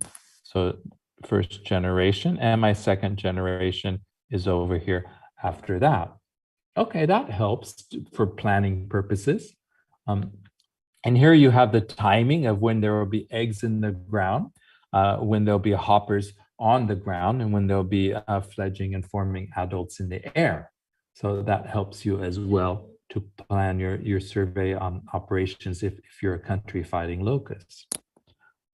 Now, that's fine if you're kind of a technical person, if you're an agricultural extension agent, or maybe if you're a scientist, or if you're, you know, a pretty kind of, let's say, mathematical oriented decision maker. But many of the decision makers, the directors, or even the donors who might be paying for these operations, they're going to have a hard time understanding this graphic, as perhaps some of you may have had a hard time understanding it. So you have to think to present those model results. So here's an example, a very easy way. So here's more or less the same thing, but I think everyone can understand this without knowing very much about locusts. Here we have these red locusts. These are immature locusts, of course. Okay. We have the mature locusts that are yellow, ready to lay eggs. Here are the eggs. Here's the wingless hoppers. And then we have the immature swarms. And so here we can see, you know, very simply, you know, during the first 6 months of in fact, this was this year, 2021, the breeding situation in Kenya and Ethiopia from a model. So these are the results of the model, but we've presented them in a very simple way. Saying, okay, for the first 3 months, those locusts are basically immature. They're not ready to reproduce. Now, just about now, as we're talking about, they'll be ready to reproduce. They'll lay eggs for only a couple of weeks. Those eggs will hatch. Right? You'll have hoppers for about 6 weeks. And then starting towards the end of May or so, the new swarms will start to form. So that's a kind of a very, you know, very graphical way, easy way for people to understand, you know, model results, whether they're coming from very basic models or very sophisticated models. And if your clients, if your audience can understand, you know, those results coming from the models, then they're most likely to use that information and apply it to make decisions and to take actions. So I think with that, I would like to just stop and thank you very much for having me, and over back to the chairman. Muchas gracias, doctor Case. Ya estaba preocupada por el tiempo, pero estamos bien. Thank you, Dr. Pressman. I was worried about the time for at one point, but thanks so much for that wonderful presentation. It makes sense. Yes, you have to use models that will render good results, easy to understand. And people are saying hello from Venezuela, Mexico, Uruguay, Argentina, and El Salvador, and Peru, Dominican Republic, and Ecuador as well. And from our Facebook and YouTube platforms, thank you so much, all of you, for connecting and being with us live. Nuestro último y quinto expositor Our last presenter is Luis Morales. He's our final speaker today. And his presentation is on multi-model frameworks. Now, Luis Morales received his bachelor's in science degree in physics from the Catholic University in Chile, and he has a PhD in environmental science from the University of Concepcion. He studied at the Laboratoire d'Informatique Appliquée of France and the Institut de Recherche pour le Développement from France, the Research Development Institute. He currently works as a researcher and professor at the Faculty of Agricultural Sciences of the University of Chile, and he conducts research and extension activities on Laboratory for Research in Environmental Science. His research is spatial analysis, agrometeorology, dynamic climatology, crop zoning, quantitative remote sensing, spatial analysis, and geographic information systems, dynamic modeling, spatially explicit modeling, and spatial niche models. He has taken part in various research products dealing with environmental modeling, renewable energy, crop productivity, and zoning, desertification in arid and semi-arid areas of Chile, niche modeling of invasive species, and spatial analysis of territorial expansion of diseases and their vectors. So Dr. Morales, you have the floor. Thank you. I'd like to thank you for inviting me to this meeting. I've truly enjoyed this international cycle of panels, and I'm truly grateful for allowing me to present. Let me just share my screen.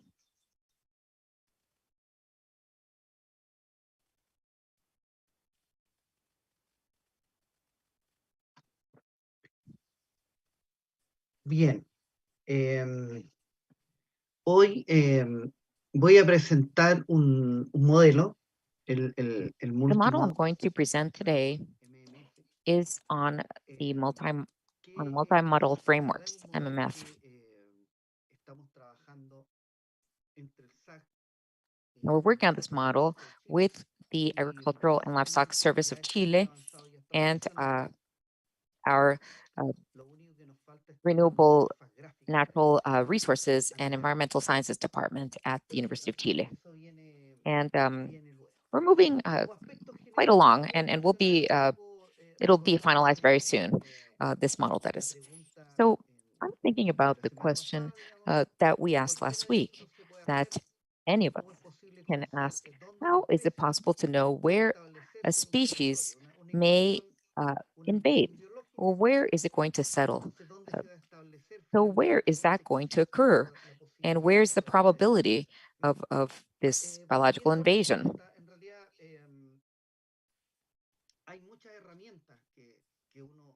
There's a plethora of tools that one can use to respond to this query.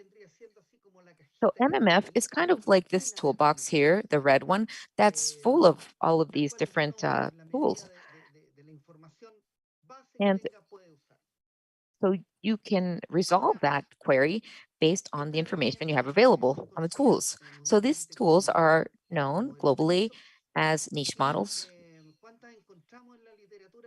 And we have many that have been found in literature. I tend to exaggerate, but it's kind of like a zoo. There's so many models. It's a true zoo out there where each model has some truth in it. Some truth having to do with the response to the question I'm trying to answer. So the ones that have been known for the longest are the Climax biodomain. And there are many more models available now that are part of this red toolkit that researchers or users can access.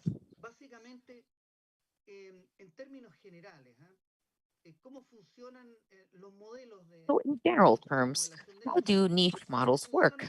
Well, here we can see that they work with real life scenarios or simulated scenarios and environmental variables. These are the environmental variables that determine whether species will occupy a territory or not. This is data that is entered into the model. And many times the model tends to be like a black box. It used to be called that model, that is. And that black box will will use that information to render results.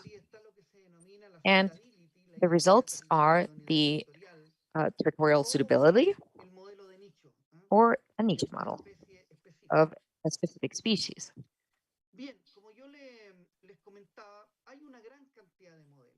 So there's a gamut of models, but we can group them together into 4 basic ones. Bioclim, domain, Mahalanovich, distance, distance, are models that at some point in time were called envelope models. And then we have regression models. An example is GLM and GAM.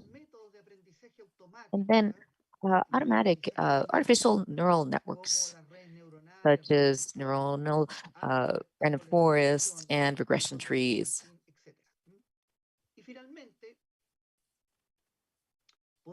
And finally, we can mention some software that's based on specific software.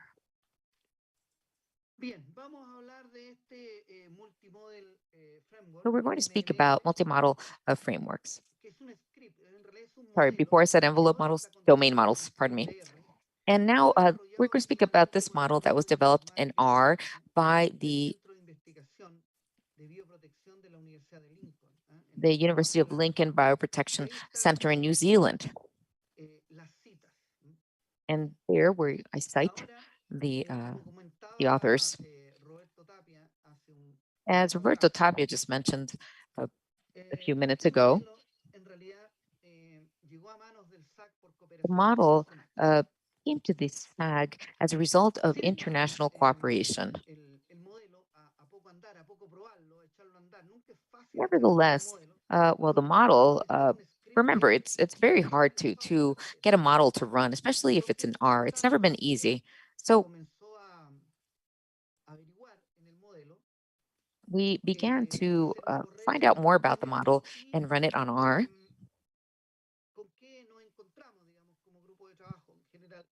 And our team in Chile, well, encountered the following situation. There were various R libraries that no longer worked on that program because they had been authorized by other libraries that, well, that were obsolete.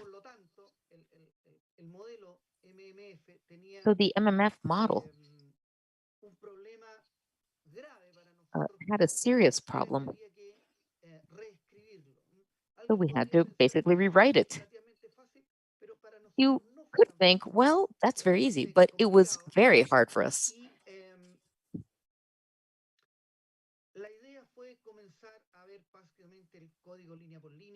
And we started looking at the code line per line and updating it.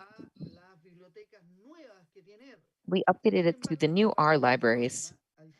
Yet we encountered another obstacle.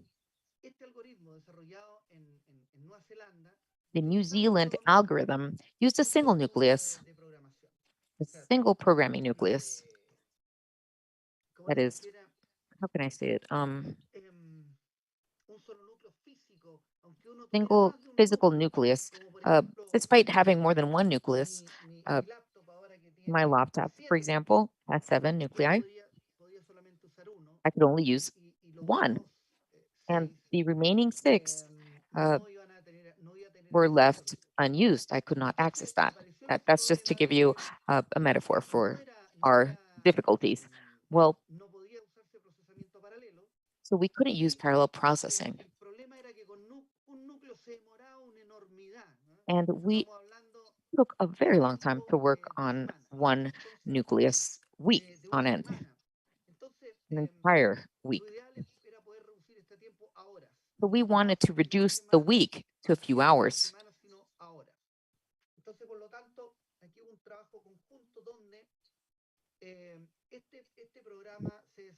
So we worked together to develop this program through parallel processing, and it runs on any machine.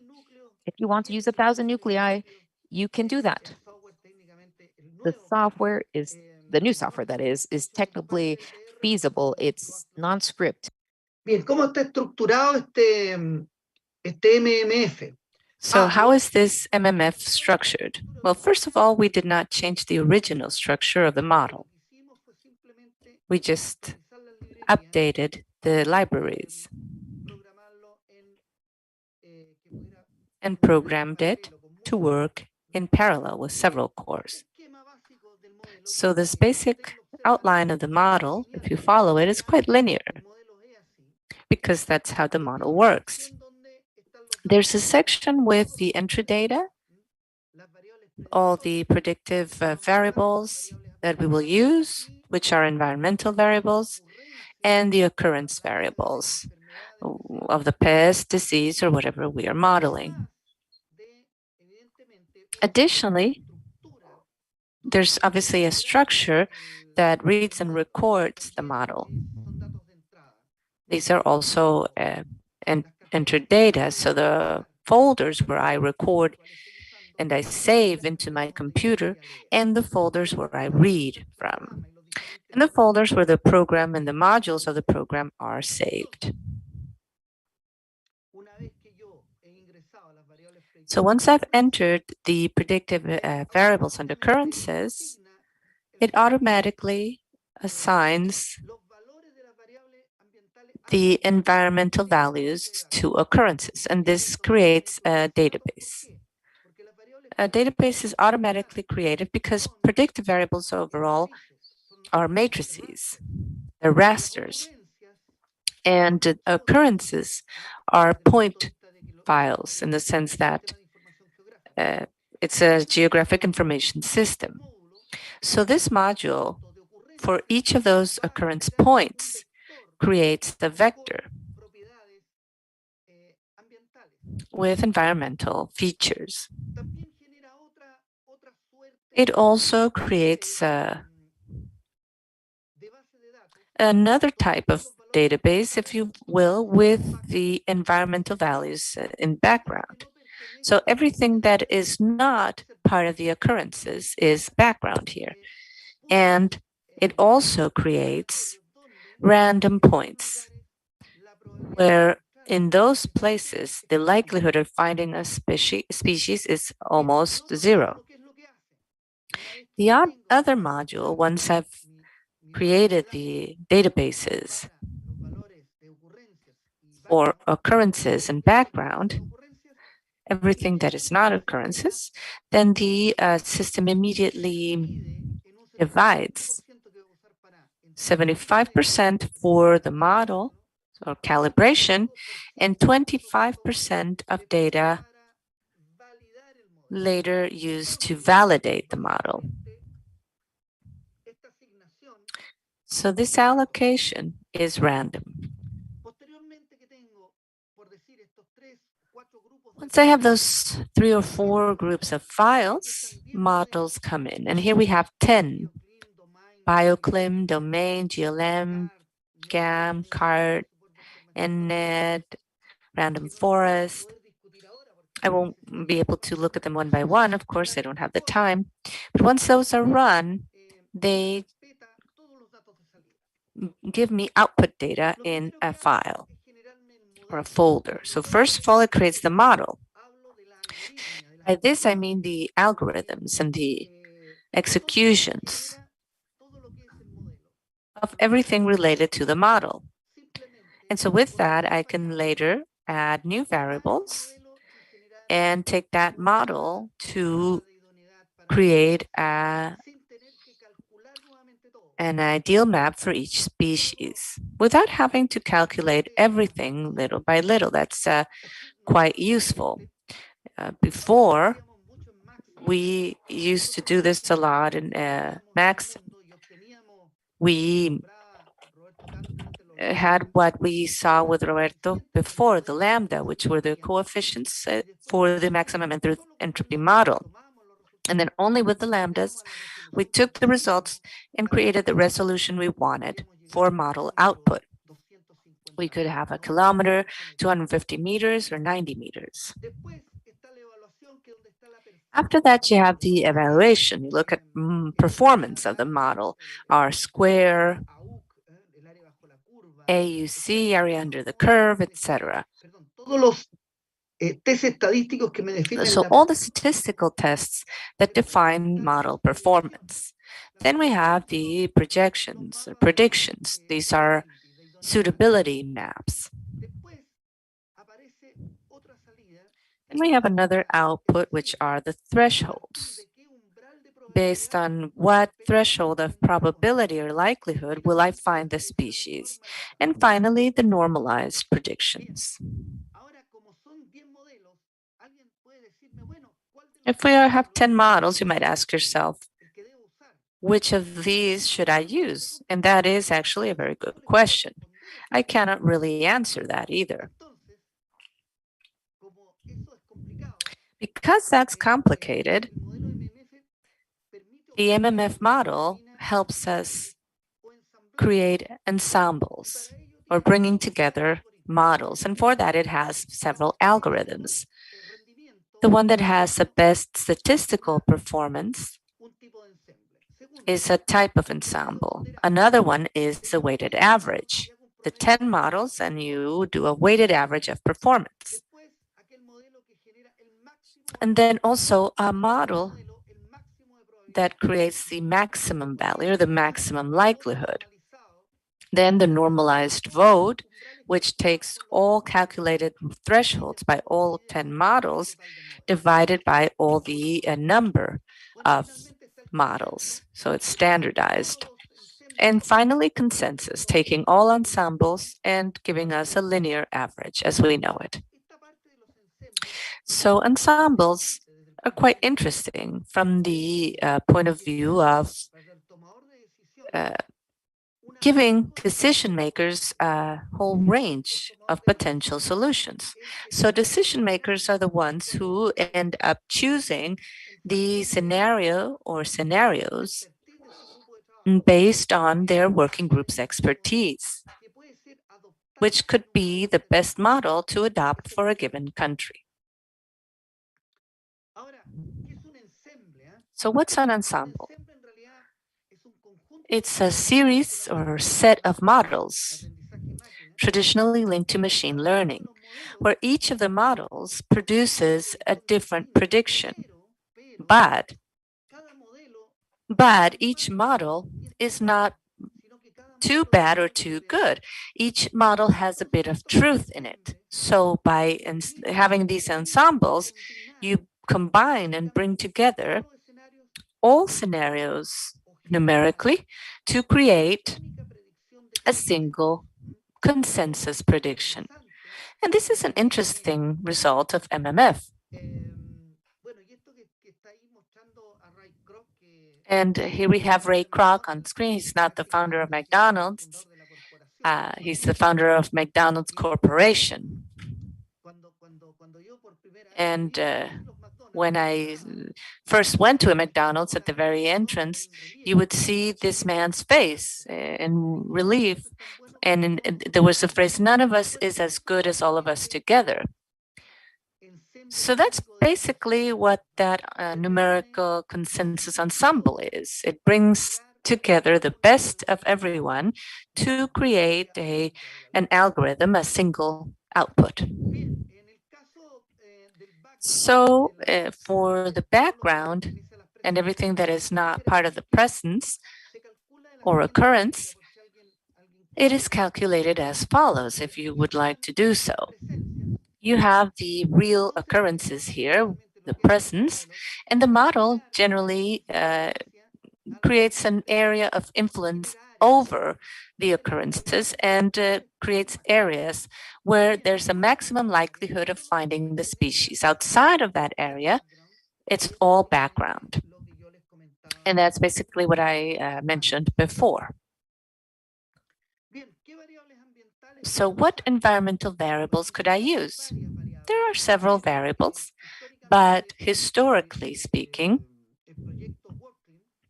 the World Clim Project created 19 environmental bioclimatic variables that are basically used in these types of models. I won't discuss each as it's a long list. However, you could also generate new bioclimatic variables. For example, some linked to solar radiation, relative humidity, degree days, the wind, as we heard from the previous presentation, direction and intensity of wind. It could also be some related to soils, types, humidity, pH density of soils, coverage and use of soil, vegetation, anthropic effects, etc. So you could generate new bioclimatic variables to enter in these models, in these niche models. It says examples here, but because we have not got too much time, I'll just look at one. First of all, the team that worked here, that's me. I don't have a beard there. That was before I got sick with COVID, so I left the hospital with a beard. That's me now. I'm alive, but I have a beard now. Nobody shaved me, so that's how I'm looking now. The person in charge of programming, parallel programming, is Guillermo Fuentes. And from PROAR, doing several testing analyses for the algorithm was Alicia Cruz. She tested this in a high performance PC that Roberto showed in the previous presentation. So several cores in that computer. Huanglong Bing, I won't give all the details as you all know it. HLB is a disease that attacks citrus fruits and in Chile is considered a quarantine pest. And it is caused by Candidatus liberibacter, a bacteria. And so how did this disease reach a country? It can arrive in different ways, by infected material or through vectors, such as Diaphorina citri or Triosa. So just to see an example, as I said, this is MMF with data provided by COSAVE, PROCISUR, and GBIF. The data correspond to real observances of presence, either of the disease or the vector. And of course, besides WordClim, you could use other free available climate databases such as Climate, CHELSA, and others. That depends on the goals your institution may have. Or you could use all of them. Because this program will do the calculations for us, we could use all available databases. The only thing is, the more databases you have, the more results you have. And so the decision for the experts, panels, and groups will be harder. So here we see what the model does. We have the presence there and the pseudo absences behind, which are created in the background. And of the occurrences, we can divide them into groups, those in training and those who will later be used for validation. And what does the algorithm do? Overall, it uses cross-validation to validate the model.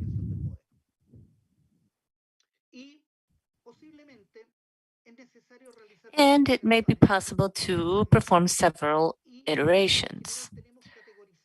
We have categorized the concept of replication for each one of these iterations by the method. How is MMF version 3.2 organized? Well, as you see on screen, there's a folder with the model itself in a server, in a SAG server. And there's two large groups of folders. One is data with all the information that you will need for the model. So we have predictors and rasters and occurrences. The other folder holds the scripts, the programs in the end, and general and specific functions of the model. And normally what you do to run a model is the model goes to look for that information following this structure by folders. As Roberto Tapia mentioned in his presentation before, what we used to be able to handle the model was our studio server. Once we load the model in our studio server, we can run it, and it's quite simple to do so. When you run it, it automatically indicates whether the folders are fine, the original folders. If they are fine,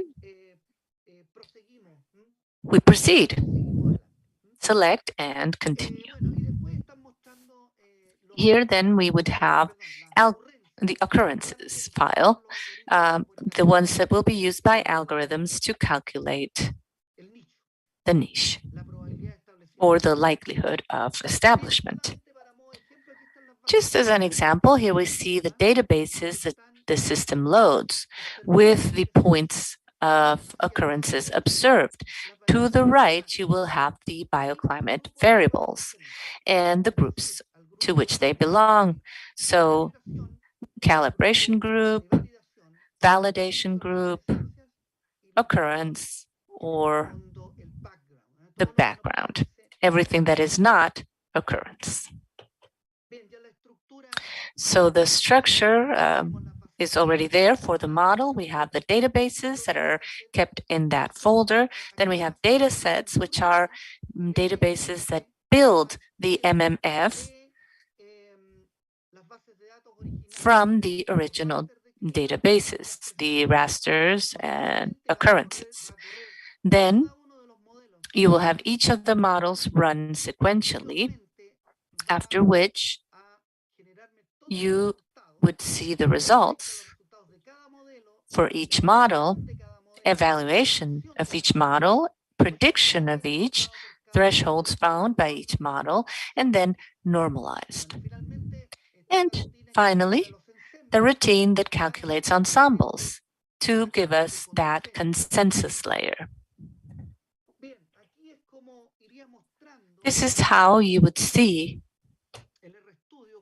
the RStudio, how it runs each of the models. This is what you would visualize.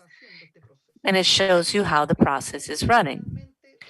And here we have an output, finally, the support vector machine normalized. And then we see green to the right, green, and these are thresholds, where we have the maximum likelihood of presence of the species. And in black, you have the real presence. Now, what's interesting here in this first output is that in this case, these are done from South America to South America. So there's no data from other countries. Then we'll compare. And here we see all the models that are provided by MMF. 10 models. Some, as you see, overestimate, and others underestimate. However, each has a bit of the truth, of the end reality. I want to go to the ensemble now, so I'll skip some here. If you look at the first one, it is the best one, so the best performance model or combination. Then we have the weighted average with weights linked to each model's performance. Then we have the maximum value of likelihood found. Then we have vote, so a vote of all threshold areas. And finally, the ensemble, which is the consensus. So the question you might ask yourself is, which one will I use? Which one will I keep? Well, that's a decision experts panels have to make. Now, something else I'm comparing here, interestingly, is at the bottom of the picture, you see the MMF algorithm only with the PROCISUR and COSAVE data. But up top, we have worldwide data provided by GENIP. So you see that we should highlight, it's important to use the more amount of data, because by using more data, the model will be closer to reality. However, if you remember from the previous slide, the maximum looks quite similar to this model using all the world's data for presence of the disease in the world. Therefore, to summarize, and based on the comments from the previous presentation, it is necessary to have an expert panel because the result of the model has to be chosen, and it has to be chosen with care. We need to know how to use the model correctly, but also we have to be able to select the model or models that better represent our reality according to experts. And thank you. With that, I close.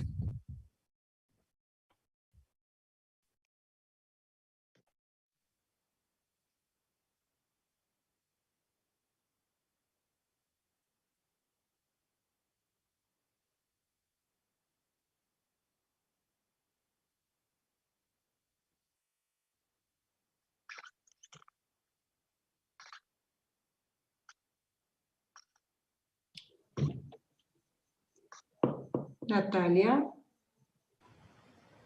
Natalia, are you there? Hola, Natalia. Can you hear us? No se escucha nada. Sorry. Perdón. Sorry. We had an audio issue. I'm sorry. I was talking. I didn't realize I was muted. Sorry. Muchas gracias, Luis, por Thank tu you, Luis. Thank you very much for that. Les estaba contando, bueno, que esta es I was saying that this is the last talk of our fifth panel, infrastructure, modeling infrastructure for decision making. We have several questions. So I would first ask the questions to each of our presenters, and then after that, we can discuss together and close. The first question is for Alfredo Junco. The question is, the prediction points in Chile that you mentioned, how are those selected? Well, this works with a model, a global model that takes temperature, and this is from the World Health Organization. So a global model predicting the existence of the vector. And to that model, we add temperature and humidity. And that's calculated by the system. And based on that, it issues an epidemiological map of risks. That does not mean there's dengue or a disease. It's just talking about the likelihood of presence of a vector. And it's just a tool that can help health authorities to be relating or to be aware of the risks in connection with the presence of that vector. And so the need to fight it or improve chances of different healthcare providers and centers in the region. Thank you, Alfredo. Another question for Drew. The information you presented in the model, which was a bar or column chart or graph, is this the number of cases per country of origin, or is it another type of information? Okay, that's an excellent question. I definitely glossed over that in my quick presentation. In the data table below has incidence data. What we can do is then use those bar or columns in the map itself to then use them almost like weights. If incidence is set at, say, 10%, how widespread is that in that particular country where movement or trade or traffic would go? So you can use these weights to then translate incidence into distribution as well. In general, we just start a basic user on the initial incidence from the data table, and so they're all treated equally. But this would involve some of the intricate details that the user can play with to get a more accurate or realistic introduction risk.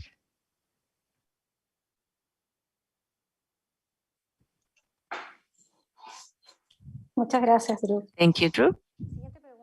Next question for Keith Cressman. What dispersion or dispersal model do you use? Does it have a cost, and what system does it run on? Yes, that's great questions. In fact, very practical questions. The dispersal model I use is coming from the UK Met Office. It's something called NAME. And it's actually something that they have to run themselves because it's really a sophisticated model. So what I have to do is provide them with the locations, the coordinate locations, and then ask them to run the model. They run the model then for me twice a week, and they send me the results. So it's not really ideal situation, to be honest. I mean, I would prefer to have full control over the model, but in this case, it's just simply not possible. Perfecto, muchas gracias. Thank you. For Roberto Tapia, the biosecurity platform only showed stage 1. What would be the following stages? Excelente pregunta. Bueno, great question. What we showed was what we could prepare or develop as a platform during the previous season, and it gave us the possibility of exploring monitoring dynamic tables and also establishing monitoring stations, as well as uploading information from the different analyses. So analyses with a multi-model framework. And on the other hand, all the information of the satellite and weather databases, weather station data. So it's getting all the information, the latest information. The next stage would be to integrate more and better satellite information so that we could have several satellite passes per pixel. Continúa, Roberto. Go on, sorry.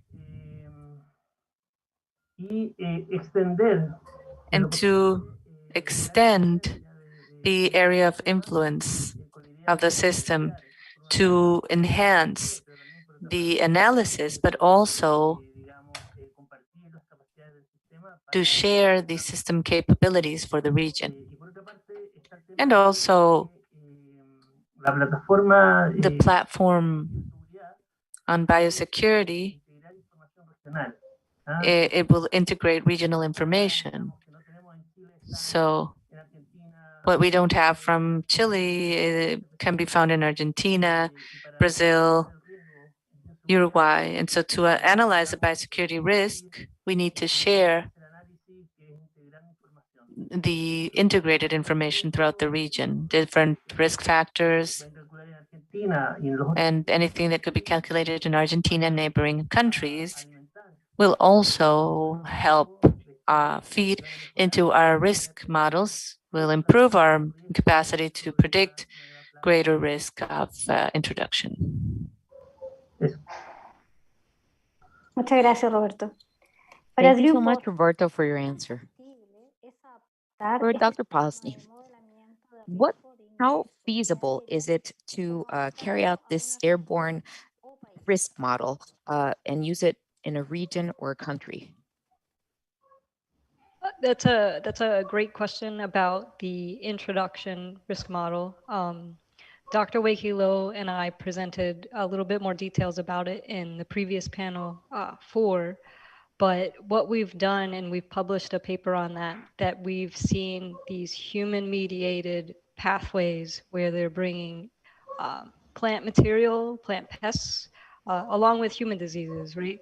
We were still in this pandemic because of human travel. So things are stopped at borders and that sort of thing, but things still get through. Someone might want to bring a branch and plant their own tree in their backyard, and it just spreads the disease that gets through different borders. With regards to other countries, there are border crossing data. The US has a lot of background data. We take a lot of data on people coming into our country. So the detail of the introduction risk, whether that's on a country scale or much lower, which we can do here, depends on the data that's available showing this connection between countries. It appears from our research that there's a lot of data at the borders, but you can look at other trade routes too. So it really comes down to that background data. If that's available, this can definitely be extended to other countries. And that is something we are looking into between myself and Dr. Lowe, and working with Roberto and others within SAG and COSAVE. So, great question. Muchas gracias, doctora Posner. Thank you, Dr. Posner. Question for Dr. Junco. Can we add a new problem to CITES, a specific crop pest, for example? If we were to do that, what would be the assessment phases, and how long would it take to add a new layer to be able to address a new problem, for example? Okay. In principle, well, the system is working on adding new inputs, and that's why we have this regional association. We're trying to work together to it's kind of like a race against time. So basically it's the idea is for volunteers to model the products, and after these models are automated, they have to upload the information. Now, given our experience, obviously I'm no expert in math. I'm a general scientist, but it's taken us nearly a year and 3 months approximately for each of the products. Now, second level assets or products, adding agricultural inputs and following up on that for invaluable information such as including the NTVI readings or variability in a field over an input, and experts writing about that. Well, that's something we could do. Thank you. For Dr. Cressman. The type of crop phenology as a source of food, is that a determinant in the movement and direction of the locusts, where these foresight models can help us in making decisions? The difficulty with that is that locusts are omnivorous. So basically they eat anything that's green. So, they're not really related to specific crops. Crop phenology has its limitations in that type of situation. It's a short answer. Okay, muchas gracias, doctor. Thank you, doctor. For Dr. Tapia, how did the idea come up with a risk modeling work group in biosafety? Biosecurity. Well, it was developed through our contact with the Dutch and looking at how they were working on the MMF. Sorry, not the Dutch, the New Zealanders. Sorry, it was his accent. Sorry about that. And then our phytosanitary surveillance.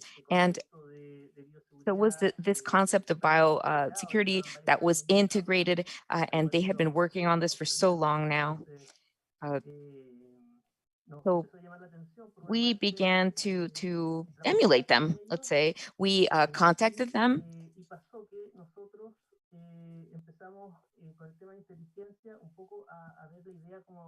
So we began to try to make intelligence, phytosanitary intelligence, a cross-cutting issue. And then we started looking at agricultural offices and transboundary surveillance authorities, and we started looking at kind of like how we could work together with different multidisciplinary partners, and we bringing health into this and plant health. And we also signed an agreement with the Mathematical Modeling Center at the University of Chile to use their supercomputer. So the idea was to, well, foster interministerial academia related endeavor. So that's how we started. So everything that the Laris lab was doing by Dr. Morales, well, we also brought that into our study. And we started looking at modeling in the university supercomputer. And we needed an area where we can conduct the tests as well. So that's how we slowly just, well, started, it came to be from the New Zealanders. And then working together, ideas, we started coming up with different ideas and reaching out to our contacts. Thank you, Roberto. For Dr. Morales. Now, based on the ensemble consensus model, we could you build that database in real time, or could you nurture that database in real time? Good question. Interesting question. Never really thought about that. Never questioned that myself. Well, I think it is possible. It's possible to do so. You'd have to think about that. The models that we've created up to now are models that that determine the area, a static model where the species can settle. But the work group, SAC and the university, that's what they're doing.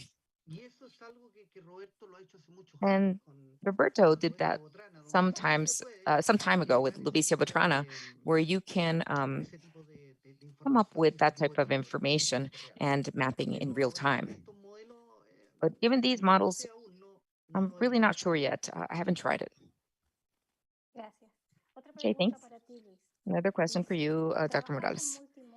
So working with the MMF is similar to working with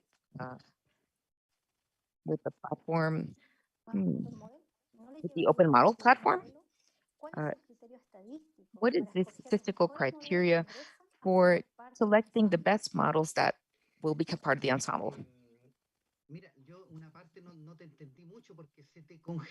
Well, your screen was frozen, so I didn't hear the entire question. Sure. I'm sorry about that. So working with a multi-model framework, is that similar to working with an open model platform? So if you perform a model ensemble, wouldn't you be kind of penalizing the best model? What are the criteria that you use to select the best models in the ensemble? Well, there's 3 questions. MMF, well,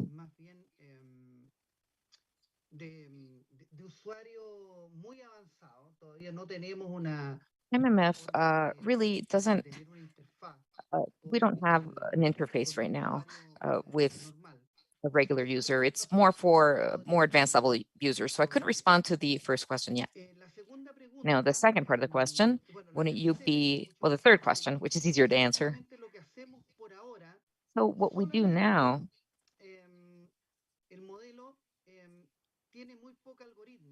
the model has a few algorithms to be able to create a consensus model. So what we've done with our experience, especially with SAG, we prefer to vote on we use a voting mechanism based on a panel of experts. So it's, yeah, and if we're perhaps punishing another model for the one we select, yeah, that is the case. We're selecting one. See, the ensemble will kind of penalize the best model. And that is the one that looked tremendously like a model we would have used with real world data. So the experience of the different panel of experts is essential. And it's essential to be able to select a consensus model at the end. All right, Luis, thanks so much. And the last question is for Dr. Tapia. How do you envision the possibility of extending the use of the agrotechnological system in COSAVE, in the COSAVE region?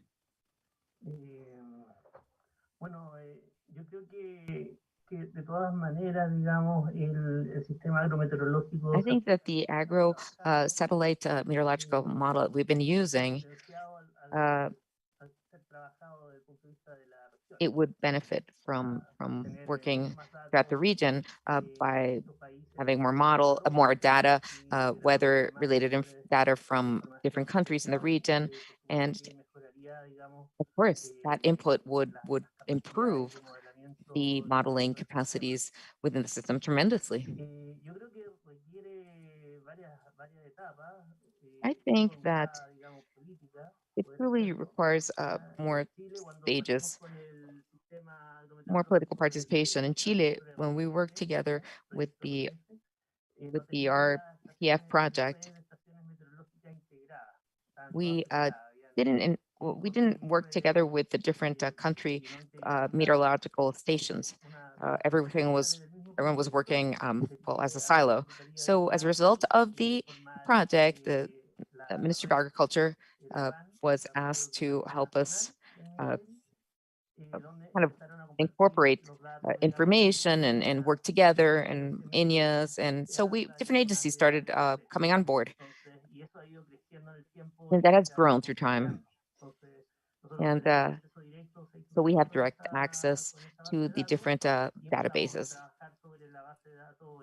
And we started working on an original database that we're forming to validate a final one. We have to see if this is feasible or too hard to do it in different countries. And really, we have to see how many weather stations there are throughout our territory. And it's pretty complex because, our topography is difficult. We have different climates. And in Argentina, for example, in other COSAVE countries, I guess where there's fewer mountain ranges, they don't have that many valleys. And perhaps it would be easier, but they require lower density. They have a lower density, and so there are different steps and different considerations to consider. But everything is moving right along in a positive step. Thank you. Okay, we hereby end the question and answer session of the fifth panel that has to do with the phytosanitary intelligence, biosecurity, opportunities and implications for Latin America, which is organized by IICA, PROCISUR, and COSAVE and SAG of Chile, PROCISUR, the Cooperative Program for Agricultural Technology in the Southern Cone. We'd like to thank our today's speakers for their presentations. And first, we're going to just ask our moderator, Lourdes, to make a presentation for her concluding remarks. And this is after 3 weeks of conferences. Lourdes Fronteras. Thank you, Natalia. It was a true challenge to address such a complex and specific topic and to really keep everyone's interest in our speakers and our presentations during this day. Yet we achieved it. So the importance of this topic for our region is undeniable.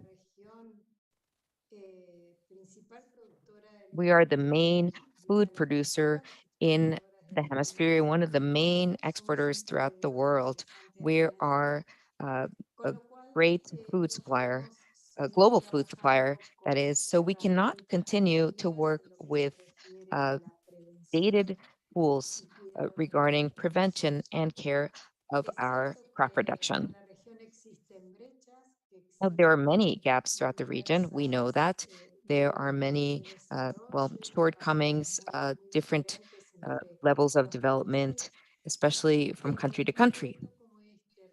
But an event such as this one, a regional one, that not only brings together experts from many countries in the region, but world renowned experts throughout the truly is a good start to work together and begin to close those gaps. I'd like to thank all the experts that were present at the different panels during the last 3 weeks, especially those outside of our region and those who have a different time zone. I truly agree. I truly am grateful, Keith, for your participation. I know it's nighttime for you. You must be exhausted. And well, you're here nevertheless. And to all the organizers, I'd like to truly thank you for your interest, for your passion, and for the dedication. Uh, if it weren't for you, I think these conferences wouldn't be so successful. I know perhaps it might not garner 500 views, but this is a topic that's so complex and specific that we know that just having the number of participants that we had from dozens of countries throughout our region has been amazing. So I think it's a good start for our future webinars. So thanks so much, Natalia, for your invitation. Thank you. I'm going to ask Jane Paso as the representative of COSAVE for the floor. James.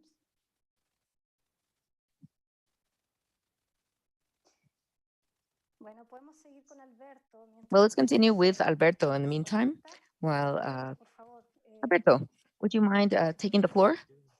Well, James is connected. Well, okay, sure. Bien, gracias. Okay.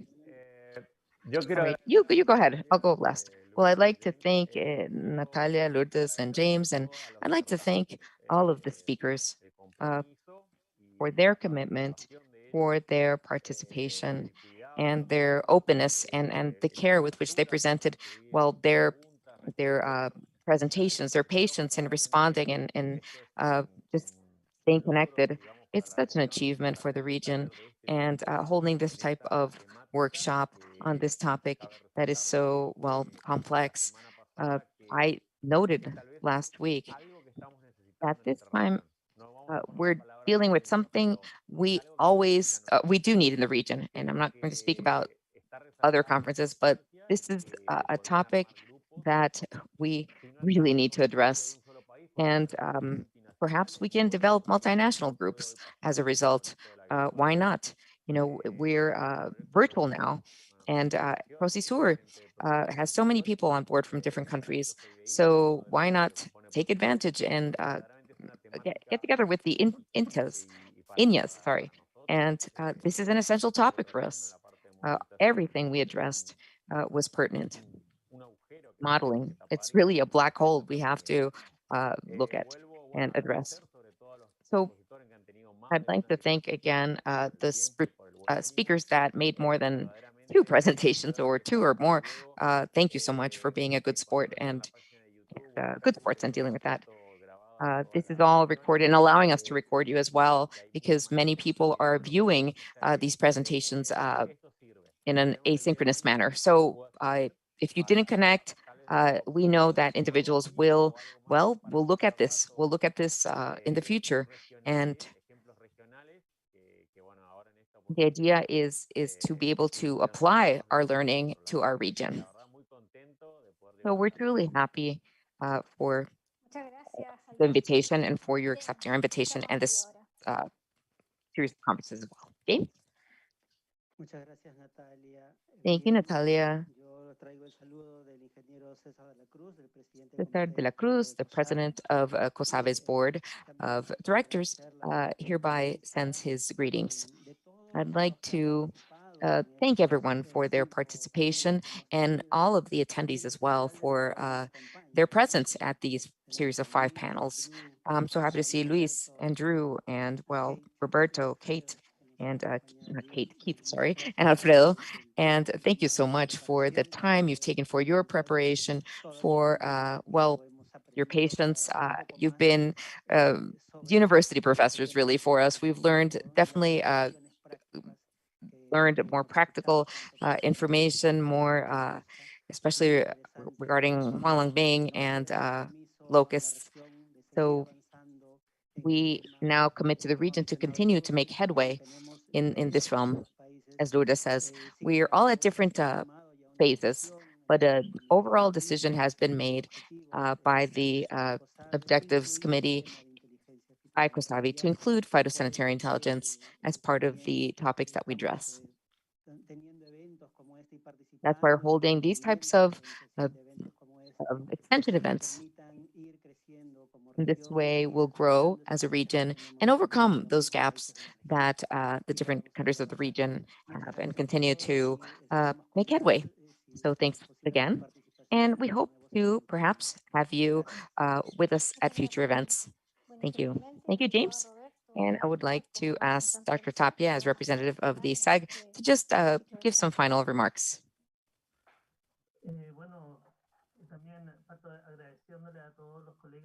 I'd like to thank my colleagues for attending.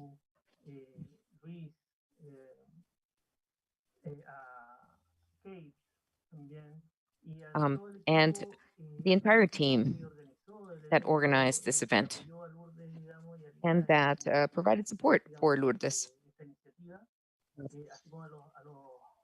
And as well as the presenters from the other panelists.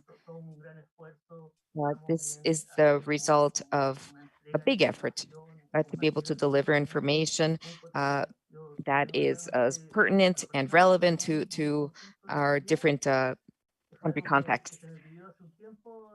So it took some time to plan this. At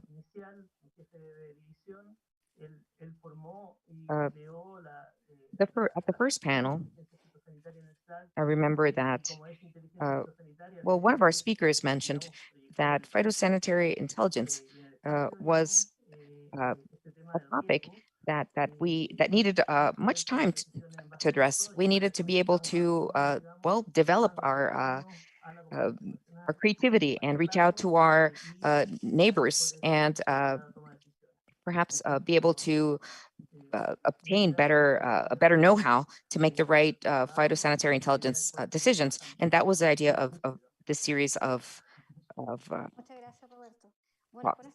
during this webinar. Thanks, Roberto. Oh, one last thing. Natalia, sorry to interrupt. One thing that I would like to just bring up, a special thanks goes out to the interpreters. Oh, it's been a pleasure, Thais and Luciana. And they've truly made a big effort. Thank you. And another thanks to Nineveh and Juanita, who are the organizers from IICA. And they are the ones that organize the events, that organize the documentation. I'd like to thank IICA's ICT department, Adriana and Ricardo, who were all on board resolving our issues in real time, and the communications experts, Sergio, who kept everyone abreast of our panels and any updates. So to all of the IICA staff, interpreters, through ICTs, through organizers, thank you so much for your participation. Thank you so much, Lourdes. So we hereby end this international panel of phytosanitary intelligence and biosecurity opportunities and implications for Latin America. And this has been organized by IICA, PROCISUR, COSAVE, and the Agricultural and Livestock Service of Chile. We thank all of our speakers' presentations, and thank you so much for your time. And I hope you have a wonderful weekend after this long day.